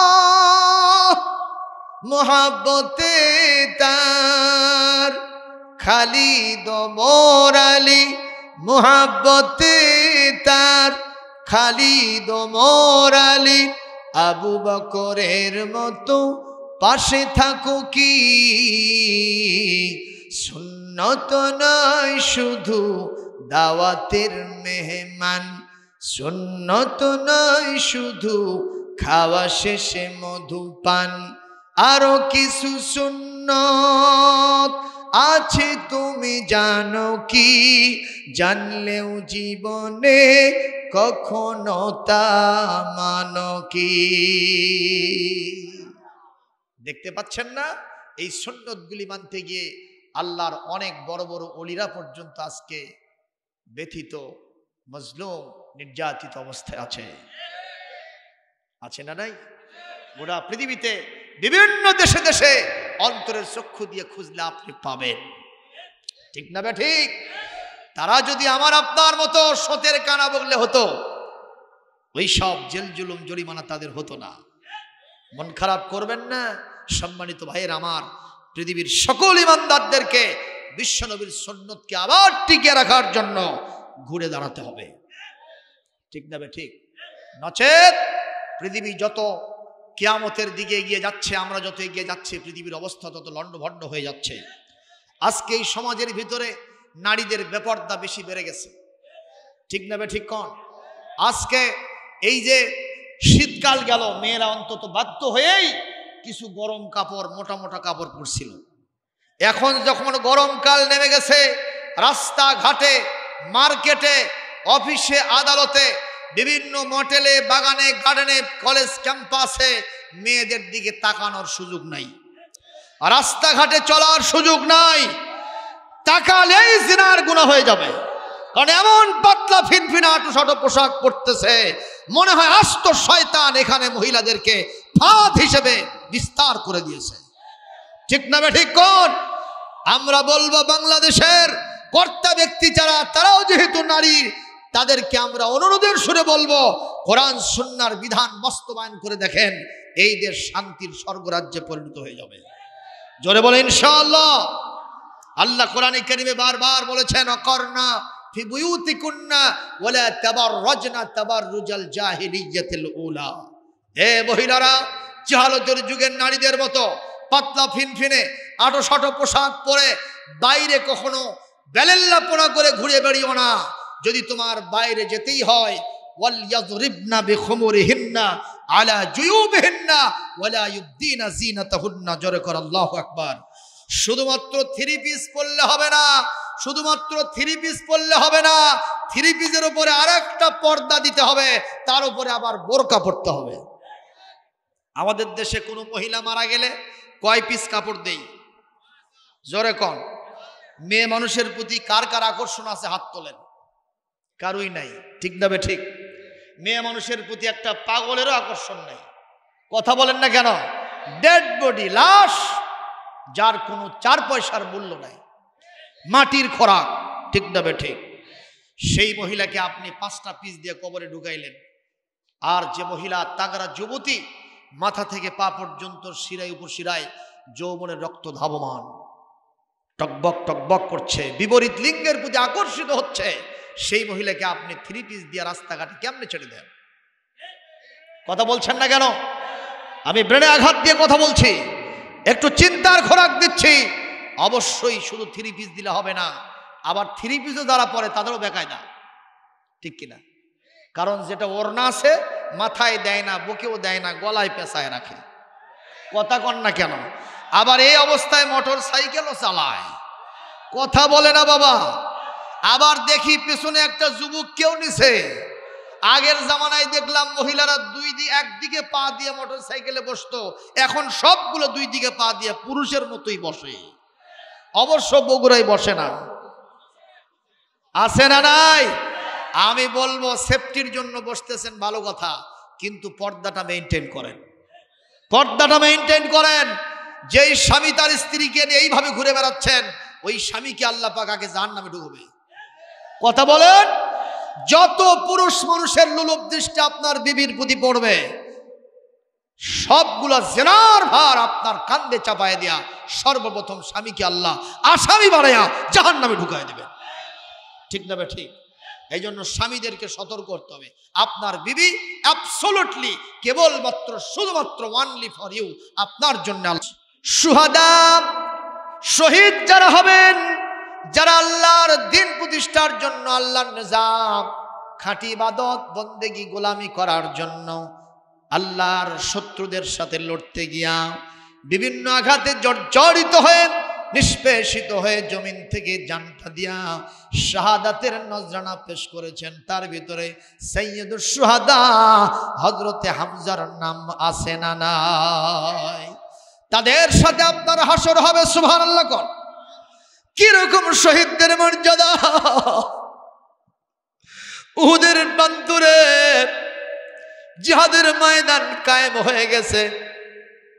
হযরতে হানজালা রাদিয়াল্লাহু তাআলা আনহুর ওইটা ছিল তার ফুলসজ্জা, বাসর সজ্জার রাত।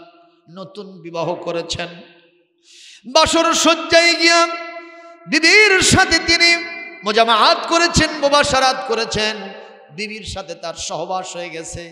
এখন গোসল ফরজ না সুন্নত? জোরে বলেন। উনি শবে সাদেকের পূর্বে তাহাজ্জুদের নামাজ পড়ার জন্য হাম্মাম খানায় গিয়া গোসল করার জন্য গোসলের মগটা পানিটা নিয়ে মাথার উপরে দিয়েছেন। ইন দ্য মেন টাইম হাম্মাম খানার পাশে দিয়ে কে বা কারা যার ঘোষণা করতে থাকে, কুতিলান নবিয়্যু মুহাম্মদ সাল্লাল্লাহু আলাইহি ওয়াসাল্লাম ফি ময়দানে উহুদ। আল্লাহর নবী, বিশ্ব নবী হযরত মুহাম্মদ সাল্লাল্লাহু আলাইহি ওয়াসাল্লাম উহুদের প্রান্তরে শাহাদাত বরণ করেছেন। এইটা যেন তার বুকের মধ্যে ছেল ঢুকে গেল। হযরতে হানজালা শপথ গ্রহণ করলেন, কি হবে, ফরজ গোসল করে যদি নবীজি বিদায় হয়ে যেয়ে থাকেন, আমি ফরজ গোসল করব না।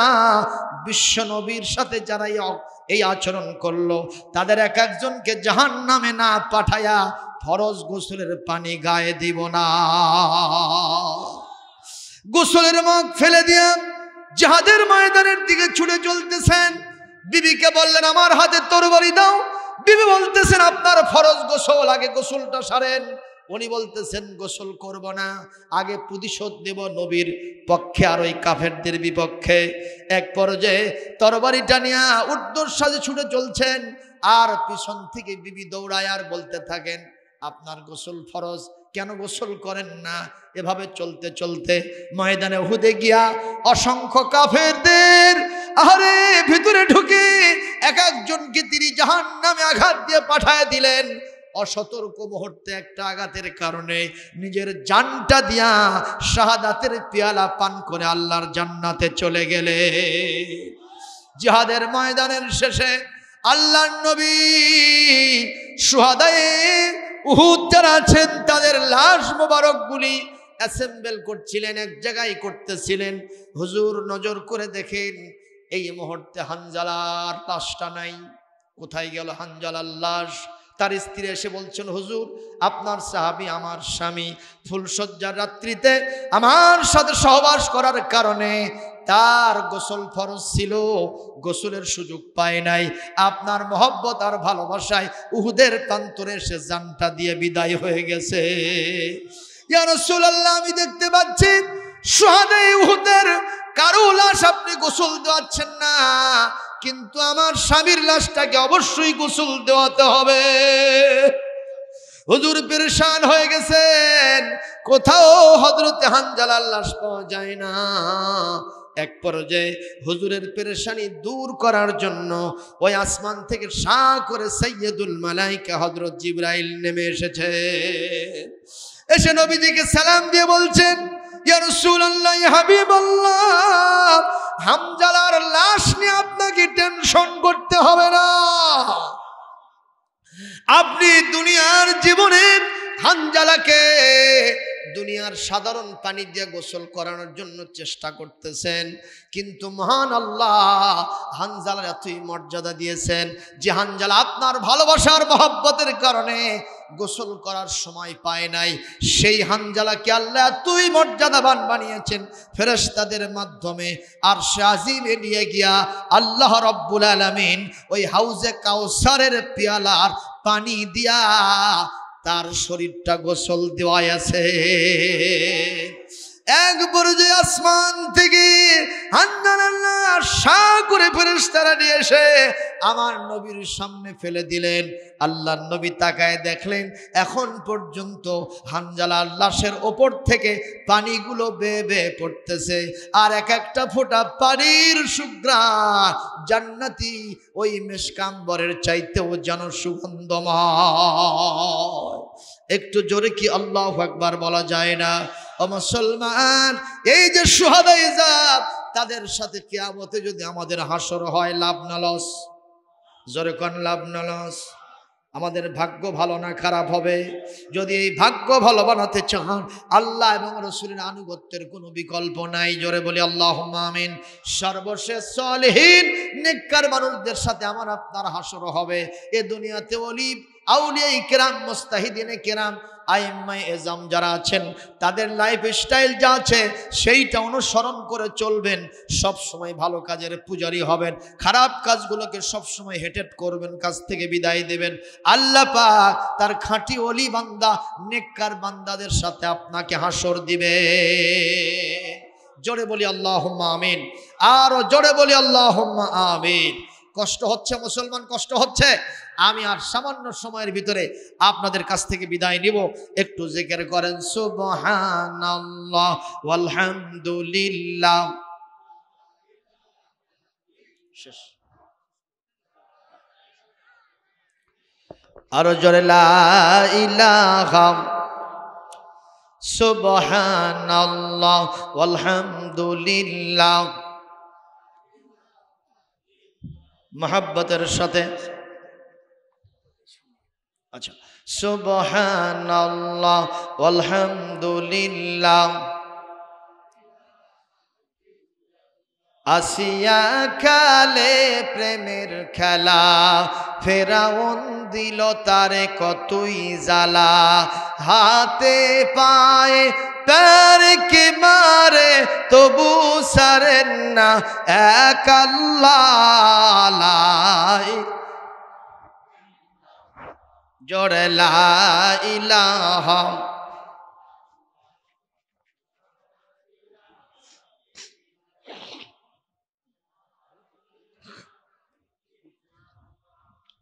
সুবহানাল্লাহ ওয়ালহামদুলিল্লাহ লা ইলাহা ইল্লাল্লাহু মুহাম্মাদুর রাসূলুল্লাহ সাল্লাল্লাহু। ওয়া মান ইউতি'আল্লাহ ওয়ার রাসূল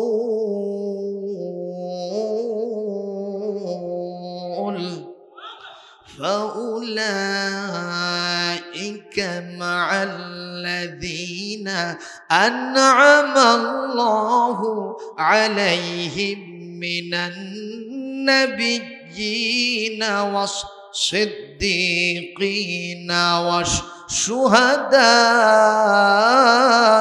والصالحين।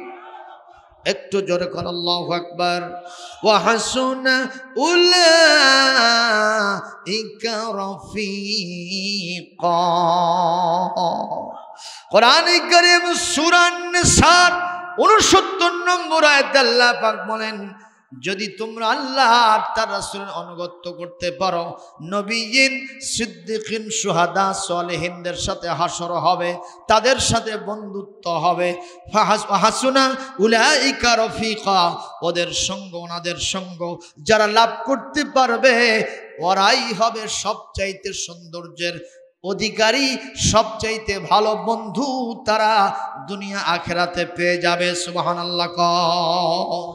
আর জোরে বলি আমিন। যালিকাল ফাদলু মিনাল্লাহ, এটা হলো আল্লাহর পক্ষ থেকে সবচেয়ে বড় অনুগ্রহ। সুবহানাল্লাহ, সবচেয়ে বড় অনুগ্রহ। আল্লাহ পাক বলছেন কত সুন্দর করে, ওয়াকাফা বিল্লাহি আলিমা, আমি আল্লাহ তাআলাই তো ভালো জানি কার সাথে বন্ধুত্ব করলে ভালো হবে, সেটা কে জানে? জোরে কর। সুদখোর, ঘুষখোর, জেনাখোর, ভাঙখোর, তারিখোর, মদখোর আছে নাকি? ইয়াবাখোর এ সমাজে আছে? জোরে কর। এই লোকদের সাথে বন্ধুত্ব করলে কি পাবেন? আর কিছুই পাবেন না। ও যদি বিড়ি খায় আপনাকেও একটা চুমুক খাওয়াবে। জোরে কর, ঠিক না বেটি? ও যদি মদ খায় এরকম ঢালাঢালি করে, এই যে ঢালাঢালি আর ডলাডলি, ঢালাঢালি কি আর ডলাডলি? গাঞ্জা। জোরে কোন, ঠিক না বেঠি? এইটার সাথে আপনাকে বসাবে, আর কিছু না, ঠিক না বেঠি? আর যদি আপনি আলেমের সাথে ওঠা বসা করেন, এই চার শ্রেণীর মানুষের সাথে ওঠা বসা করেন, আল্লাহ পাকের জান্নাতের যে অংশ তারা পাবে ওখান থেকে আপনাকে একটু দেবে। সুবহানাল্লাহ। জোরে করুন, জোরে বলেন আমিন। এজন্যই বলা হয় যার সাথে যার মহব্বত তার সাথে তার কিয়ামত, যার সাথে যার আসর তার সাথেই তার হাসর। জোরে বলুন, ঠিক না ঠিক? এই জন্য আমরা এই ভালো মানুষদের সাথে বন্ধুত্ব করব। জোরে বলি আল্লাহুম্মা আমিন। আমি আর সামনে বাড়াই না, এখনই মোনাজাতের দিকে চলে যাচ্ছি। এতক্ষণ আপনাদের উদ্দেশ্যে যা বললাম আপনারা কি তাতে মন খারাপ করলেন? একটু মন খারাপ করলেন? ইব্রাহিম وعلى آل إبراهيم إنك حميد مجيد أستغفر الله ربي من كل ذنب وأتوب إليه لا حول ولا قوة إلا بالله العلي العظيم اللهم آمين الحمد لله رب العالمين والصلاة والسلام على رسوله الكريم وعلى آله وأصحابه أجمعين ربنا ظلمنا أنفسنا وإن لم تغفر لنا وترحمنا لنكونن من الخاسرين رب العالمين সূত্রপুর বাইতুল মামুন জামে মসজিদের উদ্যোগে আয়োজিত এলাকাবাসীর প্রচেষ্টায় আজকের এই মাহফিল সন্ধ্যা থেকে রাত্রি 12টা বেজে গেছে। হাজারাত উলামায়ে কেরাম কোরআন সুন্নাহর আলোকে বয়ান করেছেন। আমি গুনাহগার 2 ঘন্টার উপরে আলোচনা পেশ করেছি। আপনার আজিমুশ শান দরবারে আজকের আলোচনাগুলি কবুল করে নেন। আয় আল্লাহ, গুনাহ খাতা নিয়া অপরাধী সেজে জাহান্নামীদের তালিকায় নাম থাকা অবস্থায় যারা এসেছিলাম, কোরআন যখন শুনলাম, আমলের যখন নিয়ত করলাম, আমাদের জীবনের সব গুনাহ খাতা মাফ করে দেন। জাহান্নামীদের তালিকা থেকে নাম কেটে দিয়া জান্নাতীদের তালিকায় নাম লিপিবদ্ধ করে দেন। আল্লাহ তাআলা, আমরা আজকের মাহফিল থেকে যত সওয়াব কামাই করেছি, আমাদের দরুদ এবং সালাম নবী করিম সাল্লাল্লাহু আলাইহি ওয়াসাল্লামের রওজা মুবারকে মদিনা মুনাওয়ারায় পৌঁছে দেন। तमाम দুনিয়ার মাটির নিচে ইমানদার মুসলমান নরনারী যিনি যেখানে শুয়ে আছেন তাদের আরওয়ার পরে সওয়াব পৌঁছায় দেন। খাস করে আমাদের মাঝ থেকে জনম দুঃখিনী মা, আমাদের আব্বা জান, এ দুনিয়ার অন্যতম শ্রেষ্ঠ নিয়ামত। যাদের বাপ মা বেঁচে আছেন তারা বোঝেন না, যাদের বাপ মা বিদায় হয়ে গেছেন তারাই বোঝেন কত বড় কলিজার মধ্যে ঘা পয়দা হয়ে গেছে। আল্লাহ, বাবা হারা, মা হারা, সন্তান সন্ততি যারা হাত তুলেছেন দয়া করে বাপ মার কবরগুলিকে জান্নাতের টুকরা বানায় দেন। সবাই আল্লাহর শেখানো ভাষায় দোয়া করুন, রব্বির হামহুমা কামা রব্বায়ানি সগীরা। আল্লাহ তাআলা আমাদের দাদা দাদি, নানা নানি, ভাই ব্রাদার, আত্মীয় স্বজন, বিবি সন্তানাদি, শ্বশুর শাশুড়ি, আমাদের নিকটতম আত্মীয় স্বজন, দূরতম আত্মীয় স্বজন, চেনা অচেনা, জানা অজানা, যারা বিদায় হয়ে গেছেন আজকের সওয়াবের ভাগীদার, তাদের সবাইকে বানায় দেন। আল্লাহ তাআলা এই এলাকার বিভিন্ন বাসা বাড়ি থেকে মুরব্বিয়ানে আযম, পূর্বসূরীরা যারা বিদায় হয়ে কবরের বাসিন্দা হয়েছে, আল্লাহ যিনি যে গোরস্থানে শুয়ে আছেন তাদের সকলের আরওয়ার পরে সওয়াব পৌঁছায় দেন। এ মাহফিলকে এলাকার মুর্দাদের জন্য নাজাতের ওসিলা বানায় দেন। আয় আল্লাহ তাআলা, আজকে আমরা যারা হাত তুলেছি, আসমানি জমিনি জামানার সকল প্রকার বালা মুসিবত থেকে আমাদেরকে হেফাজতে রাখেন রব্বুল আলামিন। এই মসজিদের সম্মানিত ইমাম মহোদয়, আল্লাহ মুয়াজ্জিন, খাদেম এবং কমিটির সভাপতি, সেক্রেটারি, ক্যাশিয়ার, সদস্য মণ্ডলী যারা আছেন, দয়া করে তাদের উপরে খাস রহমত বরকত নাজিল করেন। এই মসজিদের সম্মানিত মুসাল্লি বিন্দুকে কবুল করেন। কিয়ামত পর্যন্ত এই মসজিদের শান মান মর্যাদা বাড়িয়ে দেন রব্বুল আলামিন। মাহফিলে যারা টাকা পয়সা বুদ্ধি পরামর্শ দিয়েছেন, অনেক কষ্ট করে বগুড়া শহরের দূর দূরান্ত থেকে সম্মানিত মুসাল্লিগণ এসেছেন, মুস্তামিঈনে কেরামগণ এসেছেন, আল্লাহ সকলের উপরে খাস রহমত এবং বরকত নাজিল করে। আল্লাহ, তুরস্কের জমিনে কি একটা কঠিন ঘটনা ঘটে গেছে, আল্লাহ ওখানকার মৃত মানুষদেরকে শহীদ হিসেবে কবুল করে নেন। জিন্দা মানুষ যারা হত অবস্থায় আছেন তাদের উপর রহমত নাজিল করেন, হায়াত দারাজ করেন। আল্লাহ, ক্ষতি হয়ে গেছে অপূরণীয়, ক্ষতিকে পুষে ওঠার তৌফিক দান করুন। আল্লাহ, আমাদের দেশ সহ গোটা বিশ্বের মুসলমানদেরকে, অন্যান্য দেশবাসীকে আল্লাহ আসমানি জমিনি জামানার এই সমস্ত আযাব ও গজব থেকে বাঁচায় দেন। আমাদের প্রিয় জন্মভূমিকে সকল প্রকার বালা মুসিবত থেকে উদ্ধার করেন রব্বুল আলামিন। আমরা যা কিছু আলোচনা করলাম এর ভিত্তিতে আমলের জিন্দেগি গড়ার তৌফিক দান করেন। মা বোনেরা পর্দায় বসে আছেন, তাদের উপর খাস রহমত বরকত নাজিল করেন। আল্লাহ, যার যা চাহিদা জায়েজ তরিকা মনের চাহিদা পূরণ করে দেন। আল্লাহ, এই আশা নিয়া আপনার আজিমুর শান দরবার থেকে হাত নামাইতেছি যে আমাদের সবগুলি কথা আপনি শুনেছেন এবং কবুল করে নিয়েছে। গভীর রাত্রিতে দুনিয়ার সব অফিসগুলো বন্ধ হয়ে গেছে, এখন আপনার রহমতের অফিস কর্মচঞ্চল হতে চলেছে। আল্লাহ, মেহেরবানি করে আপনার রহমতের অফিস থেকে আমাদের জন্য রহমত বরকত উপহার দিয়ে দেন।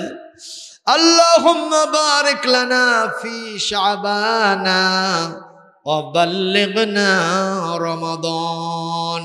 আল্লাহ গো, আর একটা মাস তার কম সময় আছে, রমাদান আসতেছে। রমাদান সবচেয়ে বড় নিয়ামত। রোজার মাসের যে পরিবেশ আমরা ভুলতে পারি না। আল্লাহ, আমাদের সবাইকে হায়াতের মধ্যে বরকত দান করেন। আমরা যেন রমাদান পর্যন্ত বেঁচে থাকতে পারি। আমাদের সবাইকে রমাদানের রোজাদার হিসেবে কবুল করে নেন।